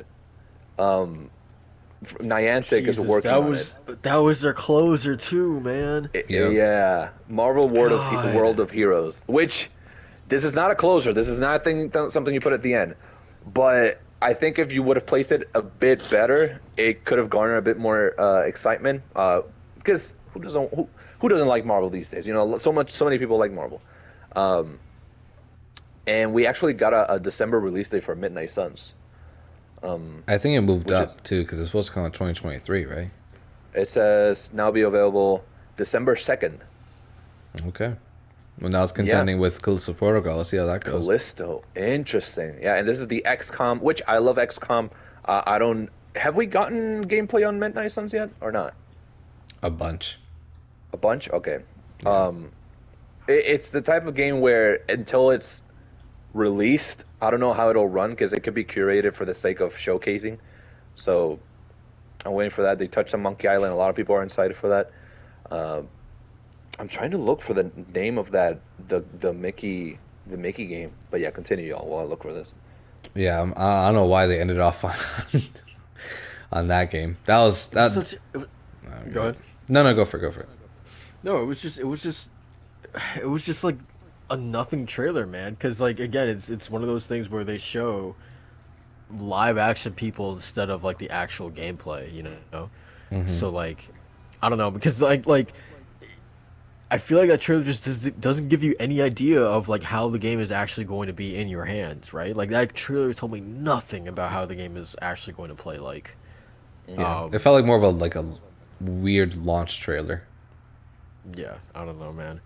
Okay, here it Um, is. Illusion Island. Yeah. It's called. Okay. I was thinking Castle of Illusion, but that was like a 3D platformer from like 2 generations ago that was remade. So I'm glad you clarified on that one. Yeah. No, for sure. And they also touched on their whale game, Marvel Strike Force, because that's what that game is. It's a whale game.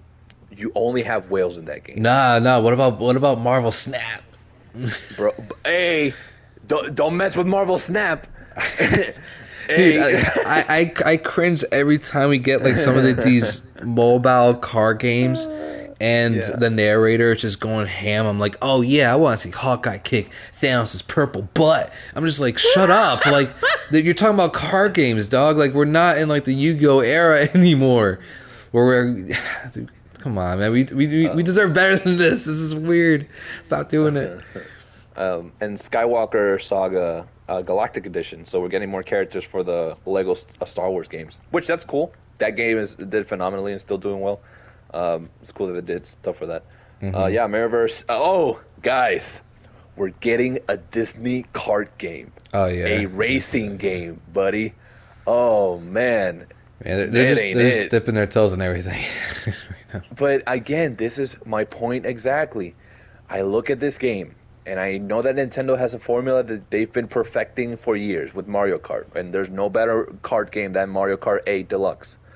But wow, this Disney game looks so uninspiring, so underwhelming.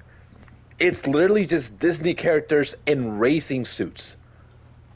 Bro, put some pizzazz. Give me a Mulan cart, a freaking Mike Wazowski cart. Give me some uniqueness. You're Disney. Disney. You own half the population. You're not wrong, man. They had a couple cool nods in that trailer, but yeah, a couple nods. No, I need a full headbang. I don't need a nod. I need a metal bang. I'm at a mosh pit at a Judas Priest concert going wild. That's what I need. Okay? Yeah, man. Are we gonna touch on more things about this showcase, or? I mean, that's it. That's it. Frank. Okay. What I want to highlight is proper D23. That had some bangers. Season 3 Mando. Season 3 Mando? Come on. Guys. Come on. Tales of the Jedi? There's no way. There's no... Tales of the Jedi, my guy. Yes, they had a lot of great trailers, dude. They had a lot of great Let's go back to the wall of characters we've already used dozens of times before. They haven't touched on Dooku as a Jedi. They haven't touched on Ahsoka's origin. They haven't touched on this new Sith Inquisitor that they featured only on the book where Ahsoka is featured. And Qui-Gon as a Padawan too, which is and cool. Qui-Gon as a damn Padawan. And Mace Windu is there as well. Like, everyone's there. But seeing Dooku actually want to be fight for peace for the galaxy and just think about where this man is gonna end up in, it's insane. And bro, with Mando, the way that the Mandos have been shattered, there's gonna be a full-on civil war. It looks like, it looks insane. It looks great. I'm happy. Secret Invasion. Well, first, before you go, I'll go in. What were you gonna say, so? I don't know, man. It just like, I don't know. I can't honestly say that. And again, I don't have Disney Plus, so it's not like I have much stake in anything that was really being announced. But it's is anyone really clamoring for an Andor TV show? Are you guys? No. It's not something that I was clamoring for, but when it was announced, it's a perspective that I never thought about. And when you watch Rogue One, it's something that you're like, oh, yeah, how did you end up here? And so I'll watch it because I'm interested. Yeah. I don't know. It just feels like there's such a gluttony of TV shows and movies where it just feels like new announcements are compounding old announcements, and it just feels draining to hear about. To be honest, man. It's just so much, man. Well, yeah, so to that point, it's you ask of who asked for this, and the point is nobody. I think the thing is nobody really asked for this, but it's a service that they're just providing. Hey, we have more stories to tell, and I think that's where they're thinking long term and stuff like that. That's why a lot of people still feel burnt out, or some people feel burnt out from MCU because we're getting so much content that maybe nobody really asked for, but they're hey, we have this for you anyway, even if you didn't really want it. And some of it's hit, some of it's missed, but what I saw from D23, man, it got me pumped. I never saw Willow, but that series actually looks pretty good from that trailer. All the stuff from what's coming out from Pixar too, the Elementals and their new movie Wish. Osmosis Jones looking.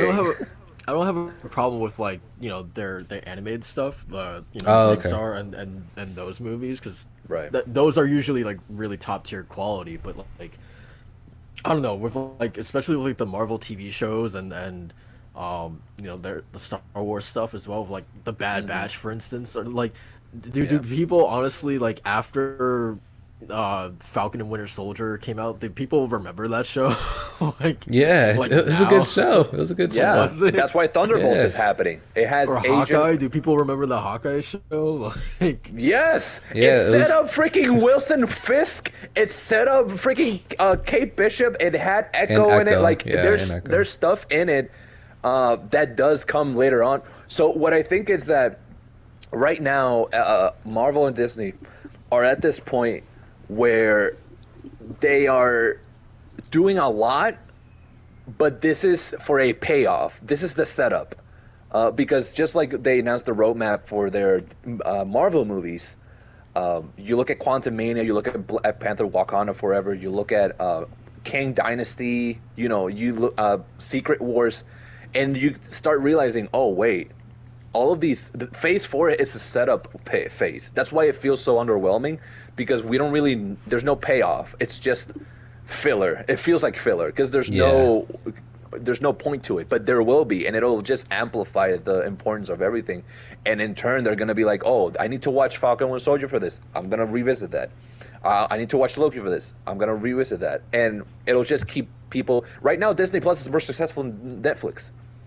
Like, they're doing better numbers on a monthly basis than Netflix has. Sure, but I would take Netflix original content over goddamn. My guy. Yeah, I mean, that's your role too, though, because we know you like more kind of like darker themed content. Right. Yeah, so. But it's not like the latest shows from Netflix, like the actual original shows were like in the last 2 years. Like all the good, like dark, gritty shows that Netflix has, they've been there for a while. Like they have the problem with Netflix. Here's the thing: the problem with Netflix is that they have not everything hits. The thing with Disney Plus is that everything at least has some relevancy. It's all connected. So that's the difference, I think, in both. And not defending Disney or Marvel, but I think that to their credit, does that make TV shows better if they're? I don't know if they make them better. They certainly make them more relevant, and it gives you a different eye or a different perspective when approaching this. Like Bad Batch. Bad Batch came out of nowhere, and some people really appreciate that type of storytelling, that more gritty, more outcast, underdog kind of storytelling. I really love Mando because they touches on, I'm tired of the Skywalker, mythos and all this about Jedis and righteousness. That's why I really appreciate Clone Wars, and I appreciate they even have Nightmare of the Wolf too from Marvel Studios, which is pretty cool. Yeah. Werewolf by Night or whatever. Oh, yeah, that looked incredible. Like they're experimenting a lot. What I think, and you've said it, so you're not really vibing a lot with you haven't seen a Marvel movie in like how long? Like the new Marvel movie. Well, you saw Multiverse of Madness, right? Yeah, that was the last one I saw. Yeah, but it's not something that you're invested in, and I think that it's like casual gamers. There is a casual audience that's really invested in Marvel and Disney right now, and they are dying to get into the theater and watch these movies. I'm not, but what I do appreciate is that every 3 mid shows, there's a fantastic one. For every Falcon Winter Soldier, and for every probably WandaVision. A lot of people didn't like WandaVision. There's a Moon Knight. There's a Loki. For every Miss Marvel, there's a What If. I think that there's something for everyone, but because there's so much, it feels oversaturated. But it's because this is the first time that they have an actual platform that they can go all out with. It just doesn't reflect in video games. Yeah, I just believe too that Disney Plus, and especially Netflix too, even Amazon to an extent, do a really good job of providing what people want versus what people don't expect. So I feel like we're getting that a lot with Disney Plus too. We're like we had a lot of wants already from Disney Plus, right? We got like the Pixar movies on there. It's like as a original. We have some Disney animation movies and live action too that just dropped, like Pinocchio. And they provide the wants too, as far as like, hey, you want an Obi-Wan series, we gave it to you, but we also got like the Mando and Bad Batch and Clone Wars seasons. Little Mermaid live action. Little Mermaid live action looks freaking dope. I can't wait for that. But dude, her voice. I was like, oh my god, that is amazing. I'm dying to see that. Yeah, I don't know. Like, and you have Mufasa. You have a Mufasa show or movie something coming out. Mufasa prequel. Yeah. Yeah, My thing is just that, like, I feel like whenever what? I hear people talk about these, again, specifically talking about Marvel and Star Wars, is Gotcha. that people always sort of like their first defense is like, oh, it's just you just turn your brain off and enjoy it for what it is. It's like, Nah. why? Like, I don't, like, I want these to be more. I remember the first time like watching the original trilogy and even a little bit of the prequels too, and like, phase one of the Marvel movies or even the older Marvel movies, and like those actually being things where like I can sink my teeth into and, like, I don't know, get something resonant out of those experiences. And I don't know, just like specifically with like She-Hulk, for instance, because that's the thing that's going on right now, for people to be like, oh, it's just something you need to turn your brain off for, you know like, that's not a good, like, I don't know. That's something I don't want to hear for a TV show. You know what I mean? Like, Yeah. or just movies in general. Like, I don't know, man. I mean, I For think it me, it just really depends. depends on like the content. It really is because Yeah, I and the don't know. company. It's neither here nor there. Like it's weird how they kind of approach certain stuff, but I do agree with you. I know like something like Infinity War was the first one. I was like, oh my god, like this is like changing my perception of these movies when I saw Infinity War. Yeah. Yeah. Infinity War is still, I think, that's peak Marvel, and I think we're not gonna get something of that caliber until like Secret Wars or Kang Dynasty or something, Yeah, I agree. or even probably Wakanda Forever. Uh, we'll Yeah, see, but I think Infinity War is is the standard for a lot of people, but they have to realize that's a 10-year plan that came to fruition. Like it took years of setting up. But here's the thing, they never thought they were setting up. Now everything's purposeful. Now everything they're actually thinking about setting up. So it comes a bit on the nose. And I also think that because they have a even larger audience, there's a lot of I don't know if they're trying to find a footing or whatever. Because again, I'm not gonna make the excuse of you have more people watching, so you need to not make it as you can't make it a dark, you can't make it a Better Call Saul, because you can't make it too difficult to understand. I don't really believe in that because you look at shows like, and I'm gonna keep bringing it up, SpongeBob. You look at Steven Universe. You look at Courage the Cowardly Dog. You see this, they cater for young audiences, but if an adult watches it, they're gonna get just as much entertainment, even more out of it. So I think there's a fine line they can walk. And I think that what's happening with these shows is that not only are they touching on things that we already know, it's Andor, for instance. Uh, for someone that watched Rogue One, if they really loved the mythos of Star Wars and the universe and the little hints and nods and lore of it, they look at Andor and they're not going to only appreciate Andor's storyline. They're going to appreciate what planets are they visiting, what races are present, what's the climate looking. Is this before or after the Republic? Is this before or after the New Order or the First Order or whatever? Is this after the Death Star was taken down? Is the Death Star still around? So it's the kind of thing where people want to be set in different time periods, at least with Star Wars. For Marvel, it's just a setup situation. I think right now we're just in a transition phase for Marvel. Doesn't mean it's good quality or not. That's for you to determine. I personally have appreciated everything that Marvel has put out in terms of movies. I haven't seen every TV show. I do think that certain movies lack in quality than the others. The latest Marvel movie that I saw that I think was the highest quality one out of all of them, for me it was Shang-Chi. yeah, I I agree. liked Shang-Chi more than I did Multiverse of Madness. Uh, that's no shade to Sam Raimi. I appreciate what he did with the movie, but I just think that Shang-Chi was a bit more original, was something that we never saw before with Marvel, tackling more Asian culture, more martial arts based, powers and mythology. Is it the story? The story itself was a better cohesion It's of refreshing. elements because it was a Yeah, story about essentially the story was about a father and a son, and that's what's more exactly. relatable than kind of like that father son, father daughter, mother son, whatever bond. You know what I mean? So And here's the thing, to your point, Soul, you mentioned how animation never lacks. You're super right. Look at Soul. Not you, Soul. The movie Soul. That was catered towards a more mature audience because it tackles things like purpose and meaning of life and what does it mean to be you? Who are you? And it's a lot more existential, a lot more, spiritual journey or more meaningful journey. But then you have stuff like That's why I'm excited for yeah, Inside Out too, because they did a really yeah. good job with that storytelling for that. There's I think that this is an era where there's something for everyone. Uh, literally, I literally mean that. There's some you literally whatever type of person you are, there's something you can watch and you'll enjoy it. Um, I just think if you're not invested in it, you're not gonna see the appeal in it. But that's not to say it's good or bad quality. Right now, it's just subjective to what you prefer in a movie. Um, I don't go to a Marvel movie expecting, A grade cinema.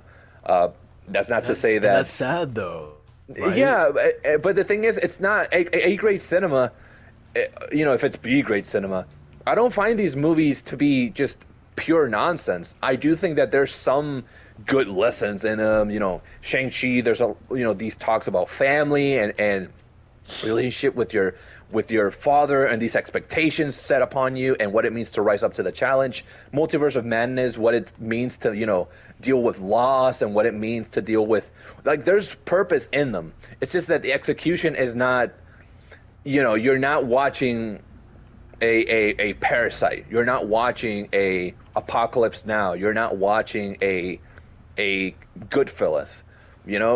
Yeah. I don't know. Personally, I don't think it's really sad because I think it's okay to have content like that. It's the same thing of like. It's the same thing of like, well, we have our great games like The Last of Us, right? But then we also have our goofy and turn off your brain kind of games like Destroy All Humans too. So Yeah, I feel like and that Muso it's games like that hack and slash dynasty games. right. So like I feel like it's like just a nice balance because even then we appreciate the stuff that is great. We appreciate that so much more. And yeah, it sucks that not every Marvel movie is like amazing or every Marvel show is like amazing, but it's fun overall. I think that's kind of what Marvel's really all about anyway. So Yeah, and trust me, if you want some deep stuff, I don't know if we've watched here like some of Clone Wars or not, but like Mando, Clone Wars, like Tales of Yeah, the Jedi is I looking to loved Clone Wars. yeah, like Clones these is are great, shows man. that Clones is yeah, awesome. and I love that Disney is tackling more animated Star Wars properties and they're expanding on that end. Yeah, Uh, Visions was awesome. That was really Visions cool. was some of the best content that I've seen from just the Star Wars mythos. Uh, I just think it varies, and again, you have to think about the where they are in the phases. I don't think Marvel is turn off your brain. I disagree with that argument. What I do think is that there are some movies that you can certainly turn off your brain, but if you turn it on, you're gonna see some things that maybe you wouldn't have seen before. So it very much comes down to what you're looking for in a movie. But yeah, I don't know. Secret Invasion looks like something that you cannot turn your your mind off. Yeah, Secret Uh, Invasion looks pretty crazy. that looks like a crazy spy thriller. Yeah. You cannot trust anyone. Is Nick Fury even Nick Fury? Is Maria Hill even Maria Hill? Like Yeah, yeah. Looks there are cool. shows and movies that you shouldn't turn off your your brain on because it packs a punch. It packs a punch. Moon Knight didn't hold it back. Moon Knight is a trip and a half. Um, I don't know. That's just me. All right, fair enough then.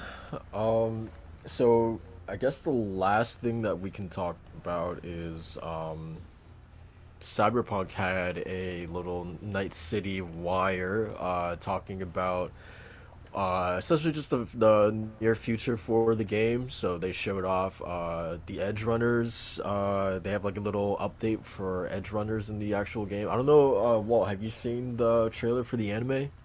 That is one of the greatest trailers of anime that I've Right. ever seen. And bro, I haven't been this excited for a Trigger property since like Kill la Kill or Promare. Like this looks absolutely insane. Yeah, it looks pretty sick. So I don't know exactly what they had in the Edge Runners update. I think just like some of the outfits and I think like the motorcycle that's in the anime. I didn't play it, so yeah, it's probably little things like that. But the main thing that they showed off, really short tease, was the Phantom Liberty DLC for Cyberpunk 2077. Um, they again, not too much footage and not too much information. I think the big thing for me was that Johnny is back. They got Keanu to come back, which was surprising. Um, Only because I didn't expect him to come back, but also just because where that story left off, I didn't think that he would be back in any shape or form. Depends on what you end with, though. Sure, but I also think that this DLC is not going to be like taking place after the main campaign. Like I think it's probably going to be, I don't know, somewhere like most DLCs, right? They just take place somewhere in the middle. Like Macho, wasn't the Frozen Wilds DLC for Horizon just like somewhere in the middle of like the main campaign? Mm-hmm. Yeah. Yeah, so that's what I expect this to be as well. I think it was Um, before on your way to Meridian. yeah, probably something like that.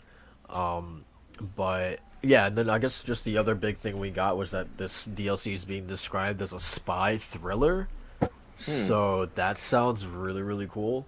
Um, so yeah, I'm really excited for that. Um, it's coming out in 2023. Um, so yeah, I'm really looking forward to it. What Um, what I want from if it's a spy thriller, I want to play as a bad guy. Like I want this to be the most corrupted mission ever, because it feels like a Phantom Liberty, and they touched on like there's a lot of uh, very American things going on in that, or very U.S. like forward things going on in that trailer, like iconography and like the flag shows up and everything. Like I feel if you're gonna make this a spy thriller, hacking has to be in the forefront for sure. Uh, I'm not a huge fan of cyberpunk hacking. Um, I think it's a bit underwhelming at times, and it doesn't really is not as fleshed out as they would have wished it was. Um, but I don't know. I'm curious to see what this story is going to even tackle, because I know that the whole point of the game is just massive corporations exploiting the general public and consumerism and all this. So I wonder if this is going to be a more political DLC. yeah, I don't know. I mean, even in the footage, they didn't really give much away story wise. So Mm-hmm. we will see. Um, We'll but see. yeah, I've Can I been point something out? Can I just say something? yeah. Can we like collectively just stop nitpicking how people look in a trailer? Like it's I don't know if Macho's seen it, but we had it with Bella Ramsey and we're having it with Halle Bailey with just how these people look. Like just consume the content. Oh, Stop. I was like, who's complaining about the cyberpunk? No, no. Yeah, I thought so too. I was like, what was I that was like, about? what? No, no, no, completely left field. But I just want to just point that out. Like that's just it's silly. It's a silly thing to do. No one cares if Bella Ramsey's forehead is big or not. She looks like she's acting great, and no one cares about how Halle Bailey is looking. She has a beautiful voice and is looking gorgeous. Like this She silly. looks awesome in the trailer. What the fuck are people talking about? I'll tell you afterwards because I don't want to give him the light of day. Okay. But yeah, let's just enjoy content. This year has been packed with content. I don't know Yeah. about some more than others. Some companies they just keep pushing games, but hey, we're here. I'm still waiting for those games. But no shade, no shade. Because No, listen, I'm super excited for all that stuff, man. I don't care what anybody hell says. yeah, man. Especially I the just Little Mermaid thing, because like I grew up with Little Mermaid. Like that was like one of the first mm, Disney movies I watched because of my sister. She just put it on, and we'll have it. So like having that theme play in the trailer, and then hearing her version of Part of Your World, I was just like, oh shit, this is gonna be crazy. So I'm excited for that stuff. She looks about to great make us too. Like she cry. looks freaking awesome. I love what they did with her in the movie as far as her look. So I don't get it, but I yeah, love it, continue. man. She's gorgeous. Everything. It's just a great time to be into media and do all this quick thing. I don't know if there's more topics to touch on, but earlier y'all mentioned books, and I just want to say I started reading this book called Tender is the Flesh. Have y'all heard of this book? Mm-mm. Um, a book about a world where there's a virus that contaminates absolutely every single animal and meat, and society resorts to cannibalism, and it becomes legal. Uh, and the story revolves around your protagonist that works at a butcher facility, and your job is to uh, make sure that the humans are well packaged and sent out to be sold and eaten. So Well, I'm never reading that. Thanks for that. Well, it's absolutely insane. It's there's an English version, but it's originally from an Argentinian author. So I'm reading the Spanish version, and in Spanish it means cadáver exquisito, which roughly translates to exquisite cadaver. yeah, I'm good. I'm good. Any kind of a It's cannibal crazy. story, I'm out on. That gives me depression mode. Not gonna even go there. But yeah, man. Yeah, continue. So, any more topics we need to cover? I guess I guess we're done with Cyberpunk. Yeah, I mean, I can't touch on Cyberpunk, so I don't know. Yeah, have you played more of it, Sol? You're the Cyberpunk aficionado here. No. I've just been waiting for this DLC for whenever it was gonna get announced. That would be my So you reason excited to go about it? back. What was that? You're excited about it? Oh hell yeah. Yeah, the day it drops, I'm jumping back into it. Yeah. Oh wow! And Destruction All Stars too? The sequel? Destruction All Stars 2? There's a Destruction All Stars 2? No, Destruction All Stars, comma 2 TOO. Nah, I'm okay. Okay, I got more important things to play. just looking out for you, man, because I know you like those kart racing games, you know. Yeah, if Sony can make one with their own characters like the Disney Speedstorm thing, I'll be into it. Hey yo, don't mess. That sounds kind of tight. Kind of tight. But yeah, man, that's gonna do it for the podcast. That's it for topics. So we're gonna get started with these outros and get everyone out of here. Walt, why don't you kick things off? Well, you two are certainly people, and I do this podcast with you too. Some may say that What is it? What is this intro, man? Or outro? it's outro. So let's see. What am I doing? Emulation, baby. Steam Deck, baby. Gonna be diving into more Luigi's Mansion, into some Lollipop Chainsaw. It's been a great weekend. Yeah. Harley's excited for you. Sorry. Hey, and my little pup boy. I need to meet him someday. I am gonna. Macho, I didn't mention in the beginning, but I'm at the final chapter for Live Alive. Oh, nice. Like the Yeah. final chapter. Like you gotta get everybody together. I chose Lei Kugo as my character to start with. Oh, sweet. Cool. Yeah. Well, it's gonna be a little tricky getting the gunslinger, so look up a guide for that because I think he jumps around and you need all of them. You need to recruit all of them to get the true ending. It makes sense because he's a cowboy. He's always running around. That's cool. I really gotta point out that the Middle Ages, the way that ended. Oh man, I'm not gonna say Crazy, how it did, right? Didn't that like flip was- the lid? Yeah. Oh man, that was so good. That was so good. I didn't even feel sad or anything. I was just like, this is incredible storytelling. And this is like a quote unquote remake of a game that was like in the late '80s or something like that. This whole game, they were ahead of its time. Even the simple fact of referring to Cube as they. They never said he or she. Cube is just an AI robot. And that's so cool. The way that they're cognizant of everything, and I love it. I'll be playing that, man. I'll probably going to watch War of the Planet of the Apes this week. I want to hit the cinema. I don't know if I'm watching either Barbarian or Fall. I'm really interested in Fall.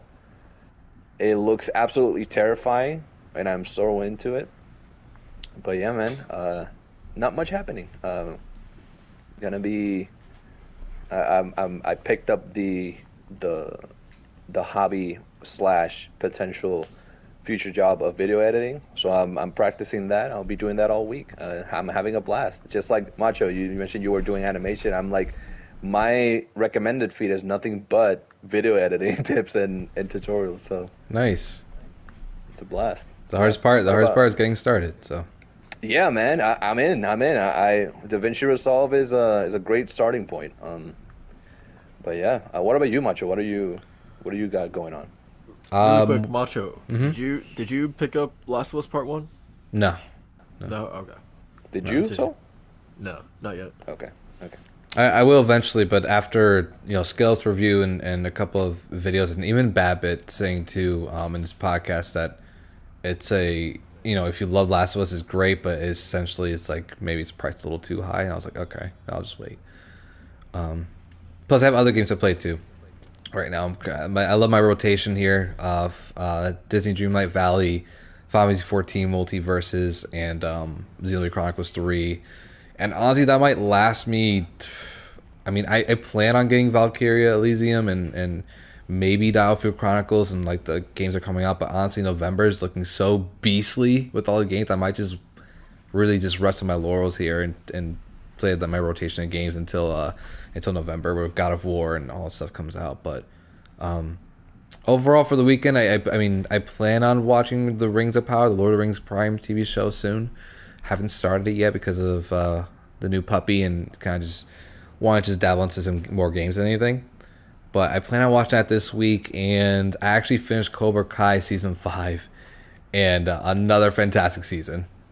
It's I don't know how that show keeps getting better every season, but man, they're just knocking it out of the park, and they up the stakes too, which is great. No crazy. Maybe gotta watch the episodes again, but like no crazy like one shot fight like I was expecting, but they did really make up for it in the last couple episodes. So great stuff. If you haven't seen Cobra Kai, definitely get on that. It's a great show. I've never seen Karate Kid. Yeah. But yeah, that's it for me. Cool. Yeah, for me, just finishing off Destroy All Humans 2. I've also been going through, in preparation for Rings of Power, I've been watching the Lord of the Rings movies again. Cool. It's only my second time watching them. Um, so yeah, I'm on Two Towers right now, so I'm gonna finish those off. Are you watching extended versions? I have no idea. It's just whatever version's on Amazon Prime. So Oh man. I couldn't tell you. Oh man. Gotta get on those extended versions. They're so worth it. Um, and then like I have after I watched Prometheus, I think like 2 weeks ago. Um, I'm like really in like a space mood right now. So after I finish Lord of the Rings, I have like three or so movies that classics that I've never seen before, but I really want to check out. So I want to watch 2001: A Space Odyssey within like this next week. Gravity, and then The Martian as well, which is directed by Ridley Scott. So Martian is really good. I watched that one. yeah, It was a good yeah. one. So Never seen yeah, that one. so honestly, more movies this week than gaming, but that's totally fine. I don't know. But yeah, that is it for DualShock and Sense episode 75.